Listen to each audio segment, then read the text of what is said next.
Magandang umaga po sa inyo lahat, mga kaibigan, mga kapatid, mga taga-subaybay sa ating pong weekly program, ang ating podcast, Former Adventist Fellowship Philippines Podcast, na sumasa-ere po dito sa YouTube channel ng Back to the Scriptures Ministry Today.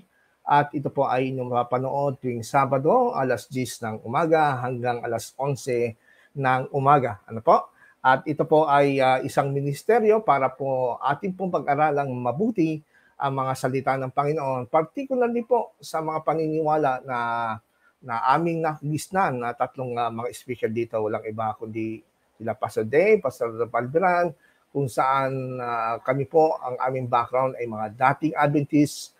Kaya sa mga nagtatanong, bakit former Adventist, bakit lagi binabanggit ang Adventist, siyempre, natural lamang po na babanggitin namin sapagkat itong programa po namin ay amin pong sinasabi na kami former Adventist na nakatagpo ng liwanag at naunawaan po ang ebanghelyo ng ating mahal na Panginoon na nagbibigay sa atin ng buhay na walang hanggan.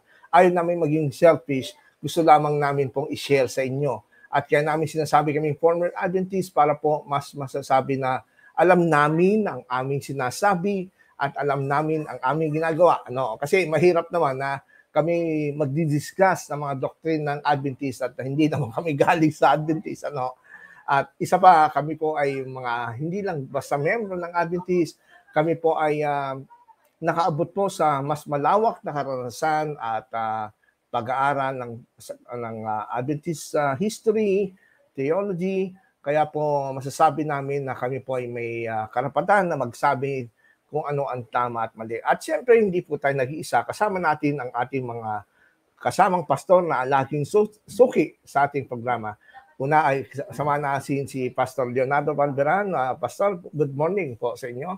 Good morning po sa inyo. Salamat po, Dok, sa pagkakataon. Pinabati ko po ang lahat ng taga-subaybay ng Back to the Scripture Today at ganoon din po ng Completing Jesus Ministry. Salamat po sa inyong pananangkilik. Salamat din, Pastor. At buti na lang, hindi brownout yan. Pasalamat tayo sa Panginoon. Ayaw Kayo po. may kuryente. At tatawagin naman natin ang ating partner. Walang iba kundi Pastor Dave Sabaupan. Good morning, Pastor Dave. Hello, good morning po sa inyo lahat. Welcome po sa ating podcast ngayon. Sana ay pagpalain tayo sa ating pakinig sa ating pag-aaral ngayon. Salamat po.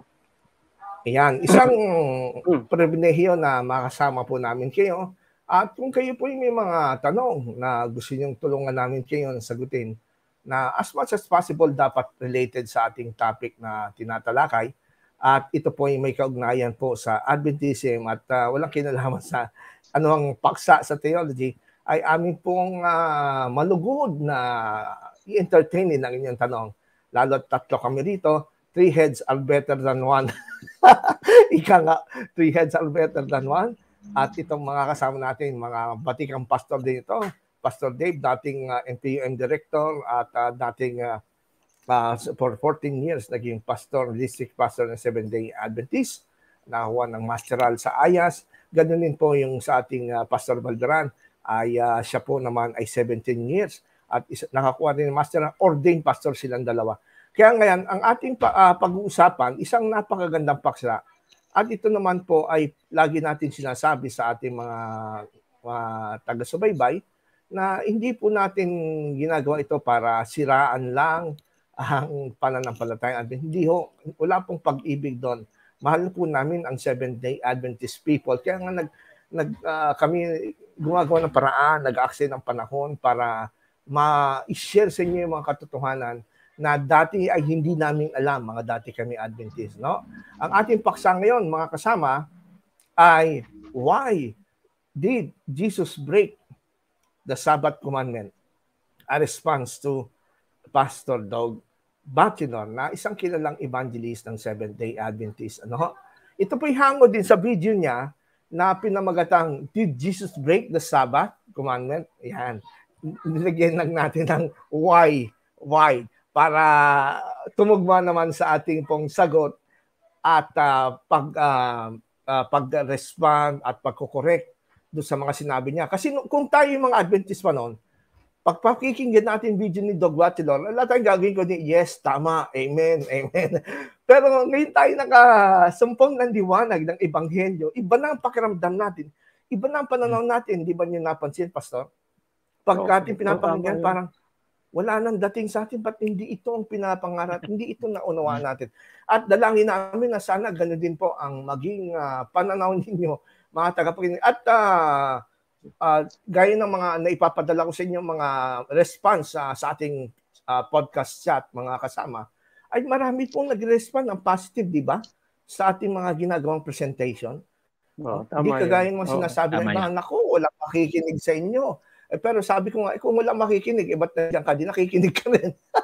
kaya mga kaibigan, huwag na po natin pag-usapan yung mga gano'n. Ang mahalaga po, na kami nagpapasalamat, kaya kami lalo pong ginaganahan magpaliwanag at pagbutihin ang ating programa. Ating gagawin ngayon ito na at least 1 hour na. Hindi kagaya dati 3 minutes. Pagbubutihin natin para po ma-digest nyo ang ating pag-usapan. Okay? So, ang gagawin natin, ipi-play natin, may 3 video ni Pastor Dog na tayo ipi-play. At kukunin ko ang inyong mga opinion, mga kasama pastor. At habang ginagawa yan, ay pwede na po kayong mag-comment sa ating pong programa.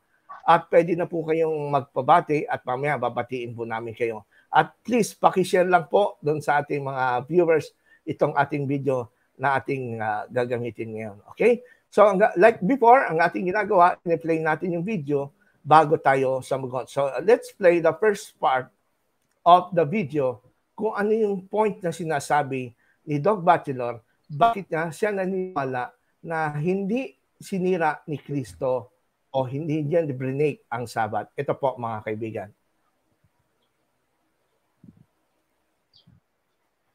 I want to welcome you to our Friday evening Bible question of the week, where we're going to consider the question, did Jesus break the Sabbath commandment?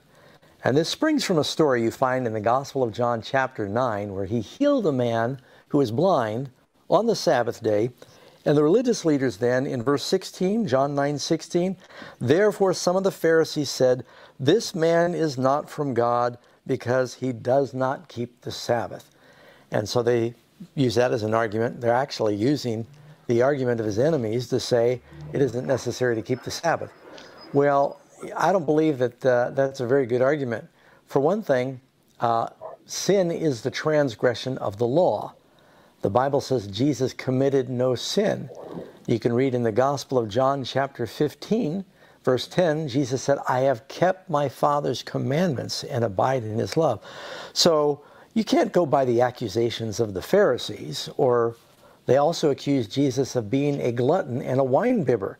Jesus was not a glutton, and he was not a drunk, which is essentially what they were saying there. And so just because they accused him of that, they also accused Jesus of being demon-possessed and of being a Samaritan, which he was not a Samaritan, and he was not demon-possessed. So yes, they did accuse him of Sabbath breaking. There were a number of examples in the Bible where there were disputes about the Sabbath, and we're going to look at some of those. But never in any of these disputes does he say it's no longer necessary to keep the Sabbath. Indeed, the Christian, bottom line, is a follower of Christ. What was the pattern and the example of Jesus? Luke chapter 4:16. So he came to Nazareth where he had been brought up, and as his custom was, he went into the synagogue on the Sabbath day, and he stood up to read the Scriptures. His pattern, his habit, his custom from his youth was to go to church, keep the Sabbath. Did Jesus heal on the Sabbath? Yes. Do you ever find him in the carpenter shop on the Sabbath doing regular work? No. And so it's not ever an issue of did he keep the Sabbath? How did he keep it? There were man-made traditions that they had attached to the commandments of God. This is what Jesus said. You have a fine way of setting aside the commandments of God that you might observe your tradition. So the disputes about Jesus and the Sabbath had nothing to do with keeping the commandment. It had to do with their man-made traditions that they were attaching to the Sabbath. Yan. So, dyan sa unang video niyan, mga kasama, ay sinasabi sa atin na yun daw sinasabi na si Jesus ay nilabag niya ang Sabat. Yun daw ay paratang lang ng mga Hudyo. Yan, paratang lang ng mga Hudyo. At ito po ay hindi talaga totoo kasi maraming beses na si Kristo pinaratangan, di ba? Pinaratangan siyang lasenggo. pinanaratangan siyang sa demonyo, pero hindi naman natin nasabi na yung paratang na yon ay totoo at siyempre yun ay tinanggihan ni Kristo. So ibig sabihin, nung sabihin na si Kristo ay hindi sinira niya ang Sabat, ito ay isang maliwanag na paratang ng mga Hudyo. Ano masasabi niyo dito, mga pastor, tungkol sa punto nito ni Pastor Dog Bachelor? Isa pa, si Kristo hindi nagkasala, di ba? Pag nilabag daw niya ang Sabat, pinalalabas daw natin na si Kristo ay makasalanan. Yan ang aking argumento noon nung ako'y Adventist defender. What sabihin nilabag ni Kristo ang Sabat? Ibig sabihin si Kristo nagkasala kasi ang paglabag sa kautusan ay ano daw, transgression of the law is lawlessness, parang paglabag sa kautusan. Ano masasabi niyo, mga pastor? Sino ang mauna sa inyo? Pastor Dave? Ang kanyang binanggit na teksto ay sa John, di ba? John 9:16. 9:16. Now, dalawang sinasabi rito ng mga Pharisees. He broke the Sabbath. He is not from God. Dalawa, di ba? Yung isa yung sinasabi niya sa John 5:16, 5:18 yun. Related din yun sa verse na ito. 5:18. Ayan. Sa 9. Ayan. Therefore the Jews sought all the more to kill him because he not only broke the Sabbath, but also said that God was his father, making himself equal with God. Yan eh. Alright, now, mga kapatid, dito po ay hindi lahat na sinabi ng mga Pariseo ay mali. Okay, diba? Tama naman. Si Nicodemus, Pariseo yun, pero ang sabi niya, Jesus is from God. Si Gamaliel, Pariseo, ang sabi niya, tama ang ginagawa ni Pablo sa Acts 5:34, John 3:31. Kahit yung mga demonyo, Mark 1:23-24, ang sabi nila, si Jesus ay is from God. So, ang katotohanan, mga kapatid, ay katotohanan kahit sino ang magsabi niyan. Now, we are not defending the Pharisees here. Ilalagay lang natin sa tamang perspective. Now, nung sabihin ng mga Pharisees na nilabag ni Kristo ang Sabat, mali ba yun o totoo? Iyan ay pinatunayan ni John mismo. Yan. Pinatunayan ni John mismo yan. Ito, babasahin ko sa inyo. Dito sa John 5:18. Ang sabi dito.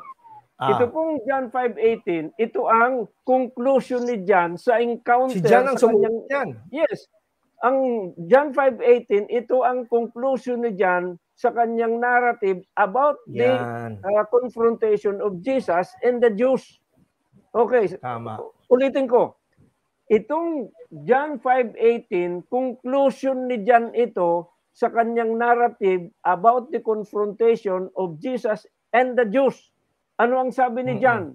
Verse 18. Therefore, now when you use the word therefore, you are making a conclusion. Tama. Okay? Therefore, the Jews sought all the more to kill him because there are two reasons.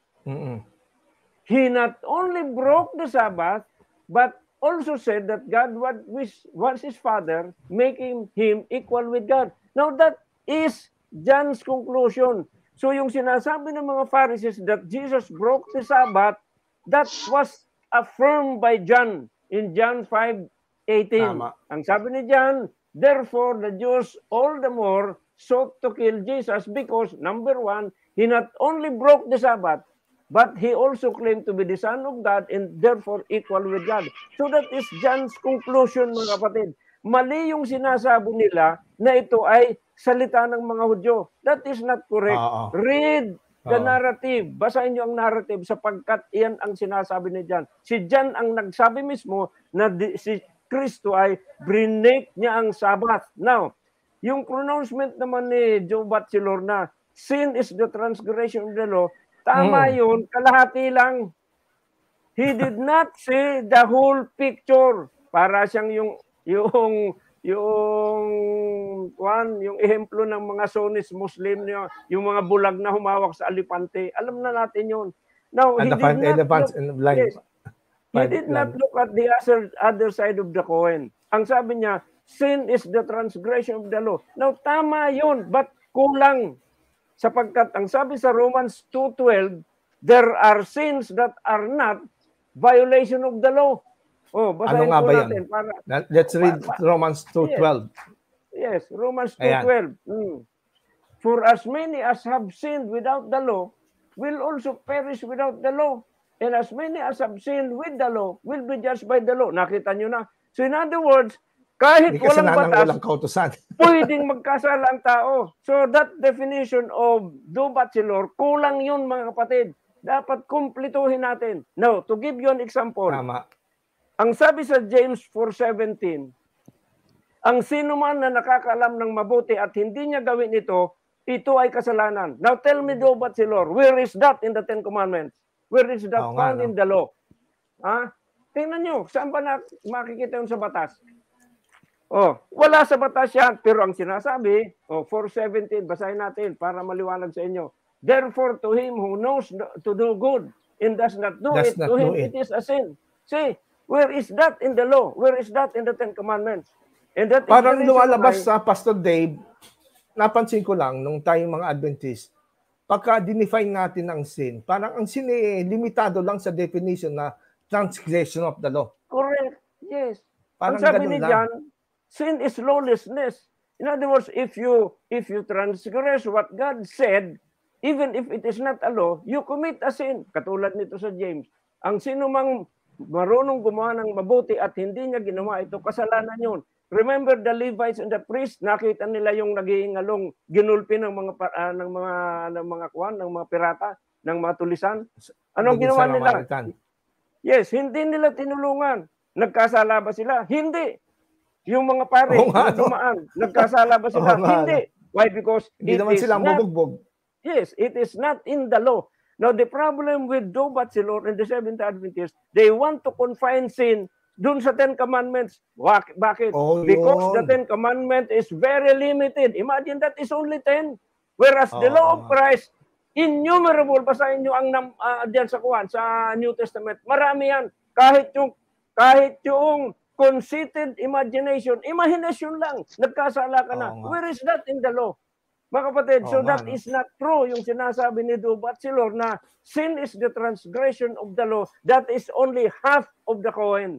Look at the other side and you will notice that there are a lot of things that are not in the law but they commit sin before God. Sa Old Testament, actually, si Apostol Pablo meron ding definition sa Romans 14:23, Pastor kung ano ang sin, hindi lang transgression of the law Sabi niya dito sa 14:23 ng Romans, but he who doubts is condemned if he eats, because he does not eat from faith. For whatever is not from faith is sin. Is sin. Correct. Hindi kailangan law, transgression of the law. Whatever who is not in faith is kasalanan. Yan ang definition ng sin. Sana mga kapatid na nakikinig sa amin ngayon, kayong mga Seventh Adventist, sana maintindihan ninyo ito. Do not limit the will of God sa Ten Commandments, because the Ten Commandments is very limited.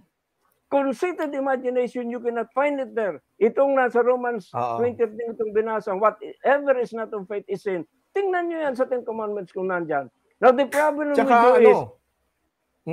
Tsaka whatever is the definition of biblical sa sin, si Jesus Christ hindi talaga nagkasala. Baka sabihin nila, kasi pinalalabas natin na sinira niya ang Sabat, utos ang Sabat. Sinira, hindi ginagawa natin siya makasalanan. Hindi po totoo mga kaibigan kasi lagi natin sinasabi dito Pastor Balberan na si Kristo pinanganak sa ilalim ng kautusan. Nasa Galatians 4:4 yan, di ba? Sabi sa Galatians chapter 4, siguro maganda basahin natin. Galatians 4 verse 4. At kung may comment ka rin sa una natin binagit, Pastor, pwede naman. But when the fullness of time, sabi rito, God sent forth His Son, born of a woman, born under law. So kung si Jesus ay born under law, ibig sabihin, pinanganak siya sa ilalim ng Old Covenant Law o Sinaitic Covenant. Talagang sakop siya sa Ten Commandment. Talagang susundin niya yan, di ba, Pastor? Kasi nabubuhay siya under the law. So kailangan niya sundin. Pero hindi ibig sabihin, si Kristo, sabihin natin, si Kristo sinunod ng kautusan. Kaya tayo sumunod sa kautusan, parang mali ata yung conclusion na yun. Pastor Balberan, masasabi mo? Opo. Gusto ko lang mag-comment doon sa sinabi niya rin sa Luke 4 verse 16.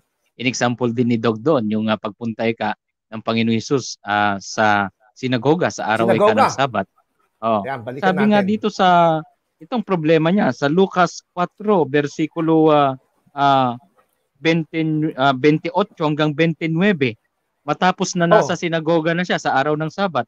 Sabi rito, galit na galit ang lahat ng nasa sinagoga nang marinig ito, nagtindigan sila at ipinagtabuyan siyang palabas sa taluktok ng burol na kinatatayuan ng bayan upang ibulid sa bangin. Abay, papunta pala sa bangin ang Panginoong Hesus nung siya po ay napunta ng Sabat. So, yung pong kanyang misyon ang tinutukoy doon, minamahal na kaibigan, ano po. Kaya nga siya napunta ng Sabat, bahagi po ng kanyang misyon upang patunayan ang kanyang katuparan sa Isaiah. Kaya siya nagpunta doon, dumaos doon. Hindi upang tipikal lamang na nandun gaya ng iniisip na mga kaibigan nating mga Sabatista na tuwing araw ng Sabat dapat mangilin. Hindi po hindi ganun ang misyon ng Panginoon. Opo, under siya ng law, nasa under po siya ng totoong requirement tungkol dyan sa law. Pero kung totoong masaya yung kanyang pagpunta doon at tinataguyod ang kasiyahan doon sa mga nasa palibot niya, disin sana hindi siya ihuhulog sa bangin. Yun pong malaking problema niyan, ihuhulog siya sa bangin sa Luke 4:16. At yung tinutukoy naman po na scene, tama po yung nabanggit po ninyo, Doc, at Pastor Dave, hindi ko mo yung tao tubata mo ng kamalian, nababase na agad sa Ten Commandments yun. Maliwanag sa Roma 5 versikulo 13 ang ganito, sapagkat ang kasalanan ay nasa sanlibutan hanggang sa dumating ang kautusan. Ibig sabihin, meron pong pagkakasala na bago yung Ten Commandments. Bago yung Mosaic Law, bago yung Remember the Sabbath Day, may kamali ang nangyari sa panig po ni Adan at Eva. Paano yan? Maminamahal na Sabadista. Bagaman sinasabi rin dito na meron pang isang source ng kasalanan na iyon, na yun na yung kalaunan, sumapit o sumibol na sa ilalim po ng kautusan kasi kinakausap ni Apostol Pablo din yung mga nahuhumaling pa doon sa Mosaic Law. Remember that yung period kung papaano ang Apostol Pablo ay patuloy na ginagamot ang mga nasa transitional pa, Pastor Doc. Yung mga sa period na yan kasi importante yan tama. Yung transitional na mga period. Kristiyano na napakarami diyan na buong akala nila tama ang mga Hudyo pa rin na kinakailang idaos pa rin ng lumang kasunduan. Yun po yung mababanggit natin sa sinabi ni Doug Batchelor. At hindi rin po totoo yung definition niya sa kasalanan. Kulang, sabi nga ni Pastor Dave, kulang. Pahapyaw lamang yun Sa Santiago 1 versikulo 14, ganitong sinasabi, kundi ang bawat tao ay natutukso pagka nahihila ng sariling masamang kita at nahihikayat. Kita nyo nga, maminamahal, yung pagkatukso tanong, yung tukso ba kay Adan at kay Eva, may 10 commandments na ba doon? Yung si Eva ba, natukso ba sa 10 commandments? Hindi yung tukso nandun Sibol na sibol yung tukso, Doc, Pastor Dave. May tukso na, wala pang 10 commandments. May tukso na. Di ba? Okay. May tuksong umiral. At hindi sila natukso doon po sa Mosaic Law. Si Eva hindi natukso sa Mosaic. Salita, mga kasama, sa mga kaibigan, sa madaling salita, si Kristo, naging masunurin siya sa Sabat, particularly yung 10 Commandments. Kasi under pa siya ng law, at saka tandaan po natin, si Kristo, kailangan niyang magpakita ng example doon sa pamumuhay niya. Kasi otherwise, talagang magiging kasiraan ng kanyang vision. Dala-dala niya ang pangalan ng Panginoon. At tandaan natin, mga kasama, na ito palang example ni Jesus na pagtupad niya ng 10 utos, hindi lang dahil under siya ng Old Sinaitic Law. Ito din ay limitado. Yung example na ito, kung ito may example, limited example lang ito, gaya ng sinabi ni Pastor Balberan, ito ay habang sila ay nasa transition period, di ba? From Old Covenant, di ba? Tapos dumating yung Gospels, yung account ni Jesus, pangalan niya, 3.5 years, at tinatawag na transition period yan. And then, yung pag-boost ng Holy Spirit ng Pentecost, at yun na ang pag-inaugurate ng New Covenant. Although, may mga paraan gaya ng Old Covenant, may paraan ng Diyos na paunti-unti nire-reveal niya yung mga elements ng Old Covenant. Halimbawa, nung sila'y pinalaya sa Egypt, alam natin na that is the beginning of the Old Covenant, pero nag-start itong i-inaugurate, naging official ito, nung binigay na ang Ten Commandments sa Sinai, di ba? Ganun din itong gospel, yung work ni Jesus, yung pangalan niya 10.5 years, that is the process of inaugurating, papunta na sa process ng inauguration ng New Covenant. Tsaka mga kapatid, mga kasama, Pastor Dave, hindi ba? Pastor Dave, tatanungin ko kayo, si Jesus ba, weekly Sabbath lang ba ang kanyang ginagawa nung siya'y nandito sa lupa? Para sabihin natin, Jesus is din natin example. Sige nga, ano man sabi niya? Araw-araw ang sabi niya, ang aking ama ay gumagawa hanggang ngayon. Yeah. So siya ay gumagawa din. Wala patid yun, mga patid. Araw-araw. My Father is working even up to now. That is one of his argument to the Pharisees. Sabado yun. And that is the reason why I am also working today. Hindi siya namimili ng araw. Tuloy-tuloy yan. See, at ang mabuti, anumang mabuti pwedeng gawin kahit anong araw. At ang masama, kahit anong araw din, hindi pwedeng gawin. Di ba? So, mali yung argumento nila na parang sinasabi nila na si Kristo ay nagsisinungaling. Tsaka ebidensya natin, Pastor, na limitado yung example ni Jesus dahil under siya ng law, under siya ng covenant. Di ba nag-circumcise din siya, di ba? Correct. Jesus nag-undergo rin siya ng circumcision. Ano pa? Nag-celebrate din siya ng Passover.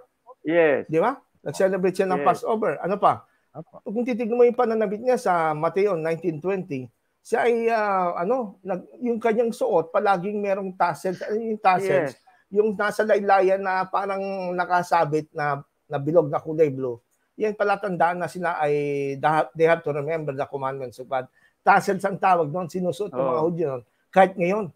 So, kung lahat ng ginagawa at style ni Jesus ay gagayahin ng mga Adventist, kailangan maglagay din sila ng tassel. Isa pa, sa Matthew 5:20-24, di ba? Sabi niya, at kung kayo ay maghahandog sa templo at naalala nyo, meron kayong kaaway, iwanan nyo muna handog nyo at kayo pumunta doon sa inyong kaaway at makipagkasundo. So, sinusuportahan din ni Jesus yung paghandog sa templo.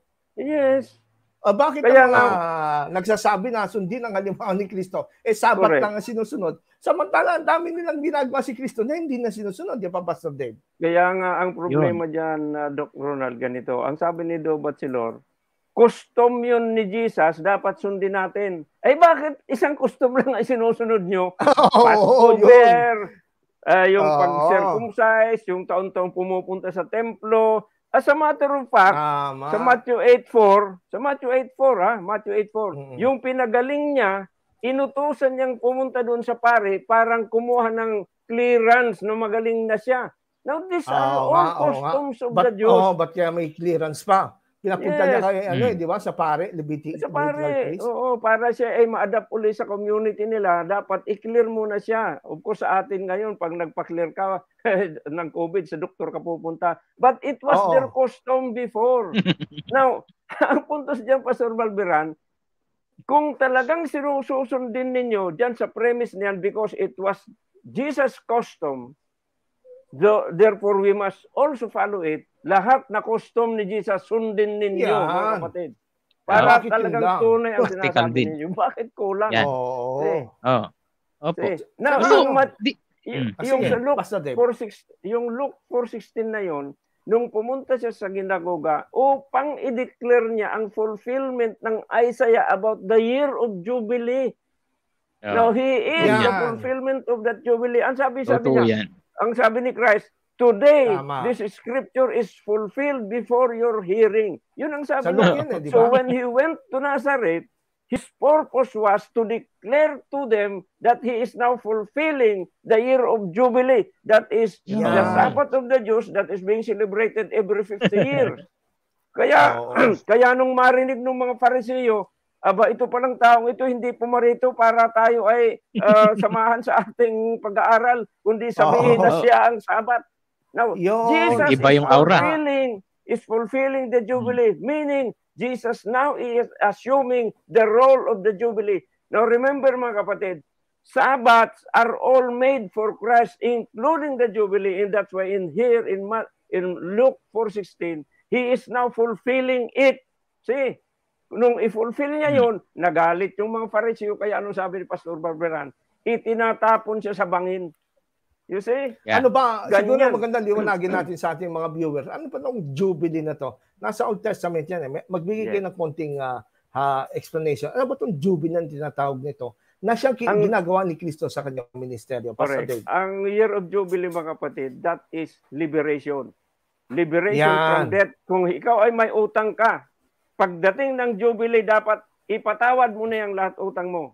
Kung ikaw ay slave, pagdating ng Jubilee, obsuelto ka na. You will be free. So yun ang mga bagay-bagay na sinasabi ng Year of Jubilee. Now, pagdating ni Kristo, He fulfilled all those. Kaya wala na tayo sa mga kawan. Wala na tayo sa slavery of sin. That is fulfillment. That is Year of Jubilee, mga kapatid.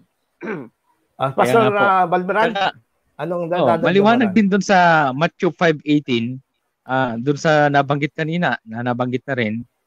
Sabi rito, dahil dito, ngay lalo ng pinagsikapan ng mga Hudyo na siya'y patayin sapagkat hindi lamang sinira ang araw ng Sabat. Talaga antimano nasira niya sa konteksto ng kanila pong kautusan, kundi tinatawag din naman na kanyang sariling ama ang Diyos na siya'y nakikipantay sa Diyos. Ibig sabihin, dahil sa siya nga ay Diyos, si Jesucristo, Diyos, hindi po siya talaga pwedeng magkasala. Diyan po sa pinaparatang nilang paninira ng Panginoong Hesus sa Sabat na iyan. Kasi nga, Lord of the Sabbath ang Panginoong Hesus eh. Nandun din sa nasa Marcos Kapitulo 2, versikulo 28 din yan. Na hindi siya subject talaga doon sa totoong pagkakasala meron, na gaya ng pagkakasala meron yung mga Hudyo dyan. Oo, nagkatawang Hudyo lamang siya sa fulfillment. Pero hindi siya nagpailalim doon po sa kautusan ng Mosaic Law upang pagpumalya, magkakasala siya. Antimano hindi siya magkakasala kasi mas mataas nga siya sa Sabat. Ngayon dito, totoo naman yung sinabi nila na sabi rito, pinapantay ang kanyang sarili sa Ama. Sabi nga po ni Pastor Dave kanina, kung ano po ang katotohanan, yun ang katotohanan. Sa konteksto, sa mata ng mga Pariseyong iyan, talagang hindi umayon, hindi fit yung kanilang pagngingilin doon sa dapat pangingilin. At bakit hindi makasalanan ang Panginoon Hesus na hindi nagkakasala? Tama lang din siya po ay Diyos At napansin na ng mga Pariseyo yun. Kaya nga gusto nilang sirain yung dalawang bagay na yon para antimano, klaro na ipamukha na siya po ay makasalanan. Alisin mo ang pagiging niyang Diyos, abay makasalanan na siya sa Sabat. Pero may Diyos siya ay Diyos, hindi siya makasalanan. Sige, Pastor Doc Ronald, ganito, bakit si Kristo ay hindi nagkasala at sinunod niya lahat ang kalooban ng Diyos? Bakit hindi nagkasala? Now, kung hindi niya finulfill ang Sabat, nagkasala sana siya. Oo nga. See, yun ang kasalanan. The reason why he did not commit sin because the most controversial issue na i-fulfill niya, which is the Sabbath, ginawa niya. Hindi siya natakot sa mga Pariseo. At siya mismo siya. If Jesus did not break the Sabbath, then nagkasala sana siya. Yeah, totoo yan. Correct. Ang sabi ni Paul, ang sabi ni John, he did not only break the Sabbath, but he claims to be God. Yan ang sabi ni John. Kung hindi niya yung ginanap, nagkasala sana siya. Nung ganapin niya yun, hindi siya nagkasala. Ito, sa Colossians. Bakit? Sapagkat ang lahat na bagay ay ginawa para sa Kanya. That includes the Sabbath. Look at this one. Colossians 1:16. For by Him all things were created that are in heaven and that are on earth, visible and invisible, whether thrones or dominions, or principalities or powers. All things were created through Him and for Him. Kaya kayong mga Adventist, wag ninyong i-claim that the Sabbath is made for you because that is not made for you. The man there in Mark, pansinin ninyo, sabi ni Christ, therefore, the Son of Man is also Lord of the Sabbath. So, sino ang tinutukoy dyan? Si Kristo. Alalahanin niyo yung word na therefore. Hindi kayo kasali dyan, mga kapatid, sapagkat ang Sabbath ay, ang sabi dito sa Colossians, ay ginawa para sa Kanya. Ginawa para sa taong si Kristo Jesus. Kaya dito sa 16 ng Colossians 2, let therefore no one judge you in faith or drink or regarding festival or new moons or Sabbath. They are shadows of things to come. So itong lahat ay mga shadows ito. These are all shadow of Christ. And Jesus must fulfill it, including the Jubilee doon sa Luke 4:16, mga kapatid. Yan. At saka, Pastor. Sige, Pastor. Doc, gusto kasi, medyo nalilito sila ron sa tactically obeying or following at saka fulfilling. Sige nga. Yun ang hindi po nila maunawan at mag-get talaga, mga kapatid natin, mga Seventh-day Adventists. Ang alam nila, yung tactically following, may pagkakaiba yun kasi hindi naman sa fulfillment, hindi necessary na lahat tactical ay kopyang-kopya at gaganapin sa tanang buhay ng Panginoon Hesus. Lahat ng mga tactical na mangyayari umiiral doon po sa kanyang buhay na limitado lamang sapagkat siya po ay kabataan pa lamang doon. Ngayon, may mga kautusan po para sa mga matatanda din. Bakit po hindi po dadako doon ang Panginoong Hesukristo tactically? Because iba po ang fulfillment na gusto niyang iparating. Yung fulfillment, winawakasan niya yung pong kasunduang luma. Winawakasan niya. Hindi tactically na susundin lahat sa tanang buhay niya na hindi nga po siya tumanda gaya po ng mga elder dyan sa Old Covenant po May mga karapatan din niya mga yan. May mga dapat din asikasuhin na sundin sa mga matatanda dyan sa lumang kasunduan. Hindi siya makakarating doon. He didn't arrive tactically doon sa lahat ng mga makikitang ginagawa at dinisenyong gawin doon po sa Old Covenant. Kundi fulfilling means siya na po ang katuparan, siya na po ang nagwakas doon po sa Old Covenant. Yun po, maminamahal na kaibigan. Ang problema kasi, Pastor Babilan, Doc, ang definition ni Dobat Silor sa fulfill ay to follow. Tingnan mo sa dictionary, hindi to follow or to obey. That is not the meaning of fulfill. Yan ang kanyang definition. Sayang na, English pa naman lamang doon Ang ibig sabihin ng fulfill is to accomplish, to put an end, to accomplish, hindi to follow. Yan ang problema diyan kasi kahit yung definition, hindi nila dinidefine ng matino. Dinidefine ng mali. Mali ang definition. Na hindi tayo mga English, pero naintindihan natin yan. Naintindihan natin ang sinasabi ng dictionary. Fulfill and obey are two different things. Magkaiba tayo. Sa kanila, antonyms Antonyms ng obey is fulfill is obey. Mali po yan, mga kaibigan. I-educate lang po natin. Antonyms, tama yun, Dok. Maliligaw tayo, hindi ho antonyms. Ano mo yan? Ayan, synonym. Antonyms po yan pala. Magkaiba yan. Now, nabasa ko din sa kasaysayan, kahit kayo mga kaibigan, tingnan niyo sa mga encyclopedia ng mga Hudyo. Ang paniwala pala ng mga Hudyo, lalo na sa time ni Jesus at intertestamental period, mga Hellenistic Jews at mga Hebraic Jews, naniniwala sila, nagkasundo sila noong 97 AD, na ang Diyos mismo na naglalang ng lahat ng mga bagay ay exempted sa Sabbath. Alam niyo ba yon, mga kaibigan? Itong mga Jews, mga rabbis, mga scholars noong 97 AD, nag-agree sila. Panahon na ni John to, sumusulat ng John tsaka Revelation, na nag-agree sila na God Himself is exempted na mag-keep ng Sabbath. Kasi alam niyo kung bakit? Sabi ng mga Hudyo, kasi kung ang Diyos ay magpapahinga rin ng Sabbath, matutunaw ang universe. Correct. Samantalang sabi sa Hebrews, God is holding with the power of His word to keep this universe together. Correct. Diba? Hawak-hawak niya. God is not only the creator, He's also a sustainer of the universe. Pagka binitawan ng Diyos ang universe, nagpahinga sa, wala, pati tayo patay. Yes, lahat ng mundo. Yung mga planeta yan, magbumbungguan yan. Kasi kung baga siya ang nagtitimon, siya ang nagdadrive niya, no? So he does not cease his work every day, 24/7 ang kanyang trabaho. Kaya tama yun, Dr. Nat. Liwanag dito, sabi dito sa nasa Hebrew Pastor if I'm not mistaken, di ba? Sabi rito, who being in the brightness of His glory and express image of His person and upholding all things by the power of His word. So, pagka upholding, hindi magpapahinga yan. Pag nagpahinga yung Diyos, gunawang mundo. Kaya nagkasundo ang mga Jewish rabbi na mga Hellenistic, ibig sabihin mga leaning sa Greek philosophy at yung mga Hebrew, na sila ay nag-agree na ang Diyos ay hindi pwedeng mag-keep ng Sabat, hindi pwedeng magpahinga kasi matutunaw ang mundo. Kaya siguro, balikan natin yung John 5:18 na binigyan nyo ng maliwanag na comment. Sabi ng mga Hudyo kay Jesus, hindi lamang niya sinira ang Sabat, kundi ginagawa niyang pantay ang kanyang sarili sa Diyos.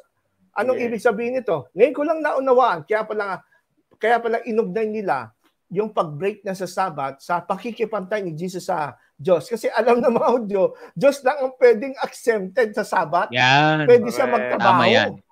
Yan. Sagot ni Jesus my Father is working until now. My Father has been working until now. I've been working. Ibig sabihin, hindi siya nagpapahinga ng Sabat. Kasi nga, he's upholding yun. Kaya naintindihan ng mga Hudyo na inugnay nila ito sa pag-break ni Jesus sa Sabat, making himself equal with God. May point din. Totoo ito. So kung tama na ginagawang equal ni Jesus ang kanyang sarili sa Diyos, which is true, kasi He upholds the universe unto His word, sabi sa Hebrews.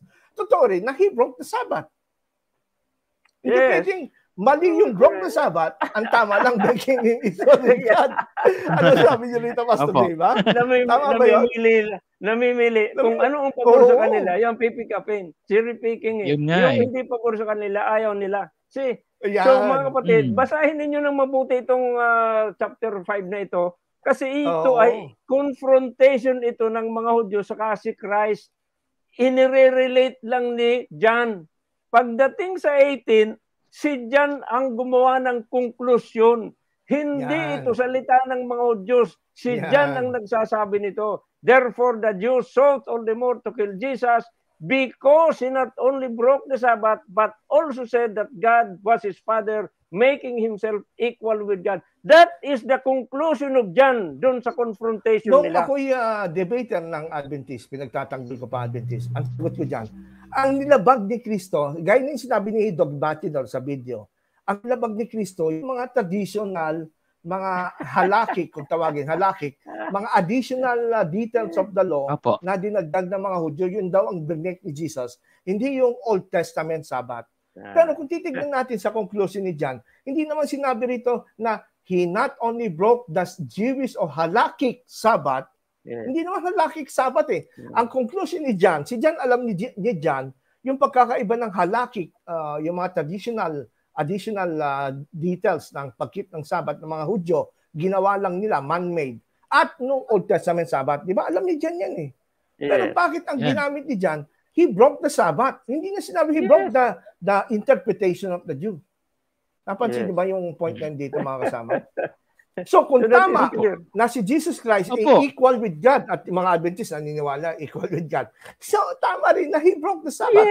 In fact, nagtanggol nga ni Jesus yan. At mamaya makikita natin. At isa pang gusto ko na i-brought up natin, nabanggit nyo kanina, mga kasama, yung sa Jubilee, meron isang mahalagang bagay dyan tungkol sa Jubilee. Ba't pinangaral ni Jesus yung Jubilee o yung araw ng liberation o kalayaan sa mga Hudyo? Kaya nga, yan ang dahilan kung bakit si Jesus ay nangangaral at nagpapagaling ng mga may sakit. Ito'y Jubilee. In fact, kinote ito sa Isaiah chapter 42, verse 1, Pastor Dave. Kung ating babasahin, ito yung kinote ni Jesus. Behold, my servant whom I uphold. This is a messianic prophecy.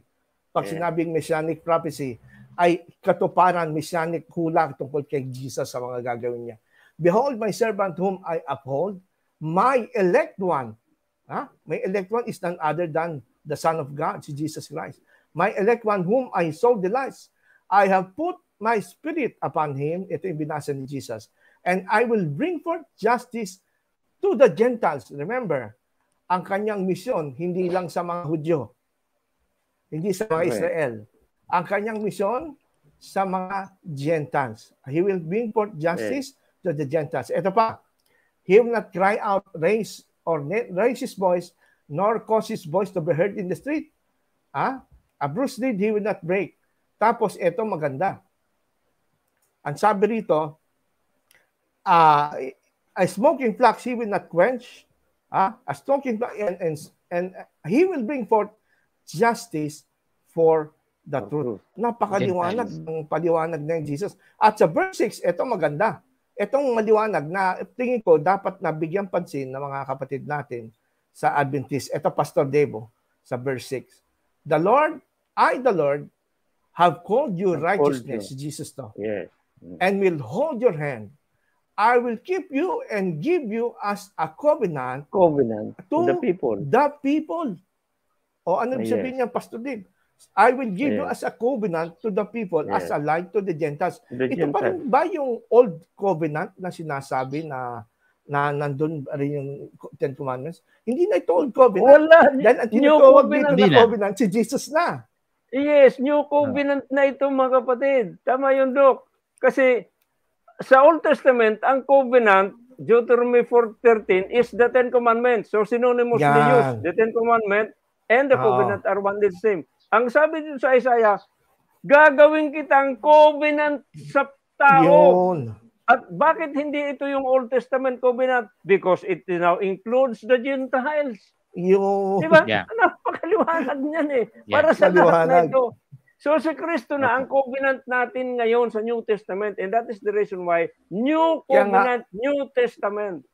Kaya nga kung tutuloy natin, sabi rito sa verse 7, to open the blind eyes. Yun ang ginagawa ni Jesus during the Sabbath, to bring the prisoners from prison and to sit in darkness from the prison house. Yun ang ginagawa ni Jesus kahit Sabbath. Kaya masasabi niya na hindi ko nilalabag, this is actually the intention of the Sabbath. Pero ang totoo niyan, hindi ini-establish si Jesus ang Sabbath. In fact, nire-ready niya ang mga tao at mga Hudyo na darating ang panahon na gagawa ang Diyos ng covenant at ito ay si Jesus na, hindi na under the new covenant. Kaya nga sabi rito sa verse 9, behold, the former things have come to pass. This is referring to the old Sinaitic covenant. Kasama Ten Commandments. And new things I declare. Ayan. So itong covenant na si Jesus, hindi na i-declare yung former things. Ten Commandments, Sabbath keeping, which is under the Sinaitic old covenant. Kundi, I will declare new things. Because this is now, Jesus is now the covenant to the people. So may point talaga, may point tayo na sabihin kung bakit nilabag ni Jesus Christ yung Sabbath. Ang Sabbath na nilabag ni Jesus in old Sinaitic covenant, Sabbath. He has to remove it. He has to remove it kasi gusto niyang palitan ito ng siya mismo as the new covenant at hindi lang ito sa mga Israel, kundi sa mga Gentiles. Kaya ito tinatawag na new things I declare. Kaya yung mga kaibigan nating Adventist, naninibago eh. Nung i-post ko itong advertisement ito, nagagalit kagad sila. Hindi, binago. Wala, Ten Commandments pa rin. Eh, hindi natin sila masisi. Sige, Pastor Baltaran. At habang siya nga po nagbukas ng mata ng bulag na yan, at siya pinaratangan, at siya po ay sinabing hindi tumupad ng Sabat, sa puntong iyon, sa John 5:24, tuloy lamang ng tungkol sa John 5 din, 18, katotohanan sinasabi ko sa inyo, ang dumirinig ng aking salita at sumasampalataya sa kanya na nagsugo sa akin ay may buhay na walang hanggan at hindi mapapasok sa paghatol. Ito na, pinapatunayan niya na yung kapantay ng Diyos siya yun eh. Sinugo siya ng Ama. Ngayon, hindi na mahatulan ang Papa sa kanya. Ngayon, sariwang-sariwa pa yung ginawa niya na nagmukha siyang sumuway doon sa Sabat sa konteksto ng Sinaitic Covenant. Tapos pupunta ka sa kanya. At pag napunta ka na sa kanya, wala ka ng paghahatol na mararanasan. Idi sasabihin po ng mga panatiko diyan sa puntong iyan ay bitin na bitin naman ang pumunta sa Panginoong Hesus dahil pag pumunta kay Jesus, o hindi Panginoon si Jesus, pag pumunta kay Jesus, abay, siya nga sariwang-sariwa pa na sumuway nung tungkol sa Sabat na yan, tapos mawawalan ka ng paghahatol pag pumunta ka sa kanya. Ibig sabihin dyan, pag naka Jesus na, hindi na mahatulan kamukha ng paghahatol ng mga Pariseyong iyan kay Jesucristo. Ibig sabihin yan, hindi na pinapatapos ng Panginoong Jesucristo sa isang mananampalataya ang mga naturang requirement ng mga Pariseyo, mga Saduseyo tungkol sa Sinaic law na yan. Hindi niya na. Kasi pag pumunta ka na pala kay Jesus, pag sumalokasyon ka na kay Jesucristo, mawawalan ka na ng paghahatol tungkol sa mga bagay na iyan. Sa makatuwid, bagaman bitin kong tignan ng mga mata ng Pariseyo yung ginawa ni Jesucristo, kompleto naman sa mata ng Panginoon kasi Diyos siya. At pag pumunta sa kanya, wala nang hatol tungkol sa Sabat. Tsaka, yan, tama. Liwanagin din natin yung binabasa lagi ng mga kaibigan nating Adventist. Nabanggit nyo kanina ito sa Lucas, no? Sa Lucas 4:16, di ba? Na doon ay si Kristo ang kanyang ginagawa tuwing Sabat. Bago tayo lumipat sa pangalawang video ni Pastor Dog, gusto ko lang idiin ito. Na sabi dito, as his custom, he was into the synagogue on the Sabbath day and stood up to read. He was handed the book of prophet Isaiah. Yung binasa natin na Jesus is the new covenant to them, a light to the Gentiles, and new things I will declare. Yun ang binasa ni Jesus di ba? Sa harapan ng mga Hudyo. Na sabi niya, and he closed it, and today, sabi niya, today this scripture is fulfilled in your hearing. Ngayon, mga kaibigan namin Adventist, tingin ko hindi tama na lagi natin gagamitin ang Luke 14:16. To prove now, we have to keep and follow Jesus and keep the Sabbath. Bakit?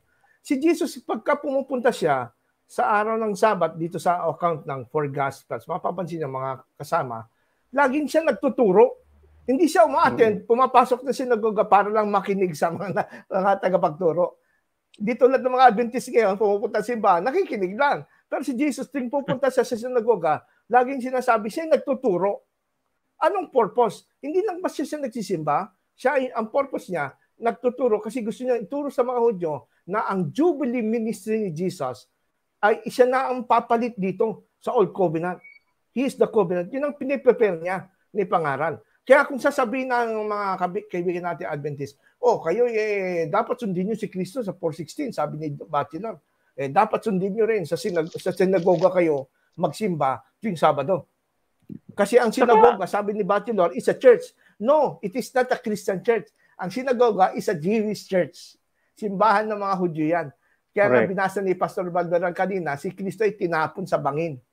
Ngayon, kung totoo, nasusundin nyo, halimbawa ni Jesus, pumupunta sa sinagoga, at pati si Pablo sumapunta sa sinagoga tuwing Sabado, dapat tuwing Sabado, sa sinagoga kayo ng Hudyo sa Makati magsimba. Tama ba, mga pastor? May sinagoga na Hudyo doon sa Makati. Dapat sinagoga kayo magsimba. Kaya nga, last week, di ba, lagi kong inuulit-ulit dito, hanggang ngayon, wala pang mabasa ito mga kaibigan nating Adventist na ang mga Kristiyano, nasita sila, hindi sa sinagoga, nasita sila, Sabado ang simba. Yun ang hinahanap natin, pastor Alam, problema kasi nila. Wala kang mababasa, pastor. Hindi pa din nila alam kung anong sinagoga. Kailan nagsimula ang sinagoga? Oo. Sinagoga yan. Sa video, sinagoga, church Kaya misleading yun Sige, ipaliwanag nyo may ano sinagoga, pagkakaiba ang templo, yung Jerusalem Temple, sa sinagoga. Yung templo, doon ginaganap ang kanilang worship, sacrifices. etc. Ang sinagoga, hindi. Ang sinagoga, mga kapatid, ay parang public plaza yan Kasi kahit sino nandiyan pumupunta. Kasi ang sinagoga, nung magkaroon sila, nung bumalik na sila from captivity, di hiwa-hiwalay sila, malalayo. Yeah. So diyan nagsimula na magtayo sila ng mga sinagoga. Yun kasi sila yung templo during the time Sinira ng Babylonia. So wala siyang sambahan. Nagtayo sila ng sinagoga. So diyan nagtitipon mga Hudyo. Hindi Kristiyano. Hindi tipo na Kristiyano sinagoga. Wala pa Kristiyano, may sinagoga na. Kaya nga, mababasa niyo sa New Testament, si Jesus sa sinagoga nag-preach at yung mga Kristiyano si Pablo sa sinagoga. But wala kayong mabasa hanggang ngayon na ang mga Kristiyano, kung totoo kung Sabbath keeper ang mga Kristiyano, nasa mga Christian gatherings mismo, Sabado, wala kayong mababasa. Wala. Di ba? Wala. Okay. So lumipat tayo sa pangalawang video ni Pastor Bachelor. Okay. At tignan natin yung kanyang sinasabi dito sa bagay nito. Pakinggan natin ang second video ni Pastor Doug Bachelor. Ayan.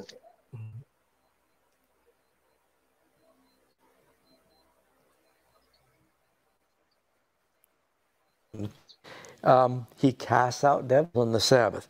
You can read about that in Mark chapter 1. And, was he breaking the Sabbath when he cast out a devil?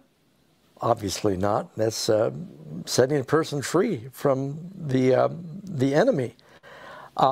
People often came to Jesus after the Sabbath for healing because the religious leaders said doctors were not supposed to practice their craft on the Sabbath day. An example is Mark 1:32. And at even, when the sun had set and the Sabbath was over, they brought to him all who were sick and those who were demon-possessed. Very rarely did Jesus heal people on the Sabbaths because he knew it would stir up his enemies.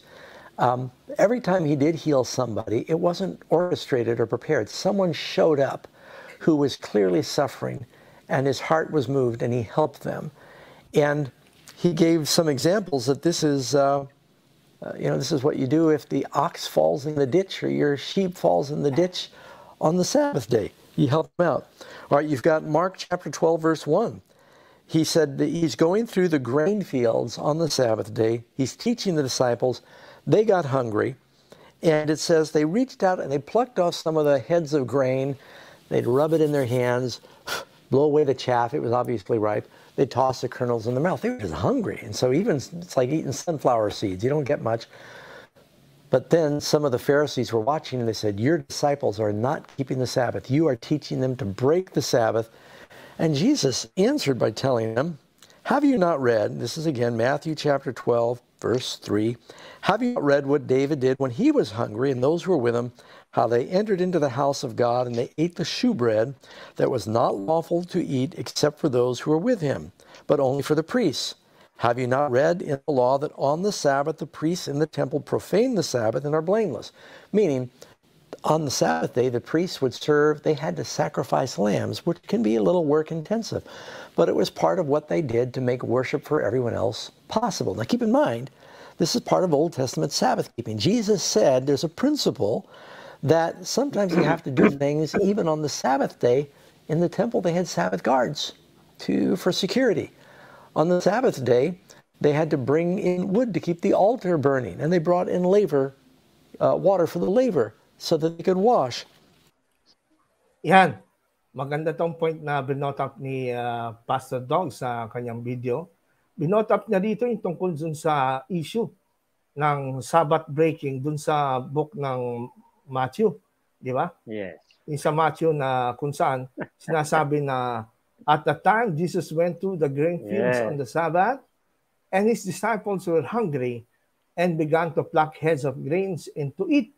And when the Pharisees saw it, they said to him, look, your disciples are doing what is lawful, not on the Sabbath. Tapos sumagot si Jesus. Ang sabi rito, have you not read what David did when he was hungry? He and those who were with him, how he entered the house of God and ate the showbread, which was not lawful for him to eat, nor for those who were with him, but for the priests. Or have you not read that the law that on the Sabbath the priests on the temple profane the Sabbath and are blameless? Yet I say to you that in this place there is one greater than the temple. But if you had known what this means, I desire mercy and not sacrifice, you would not condemn the guiltless. For the Son of Man is the Lord even of the Sabbath.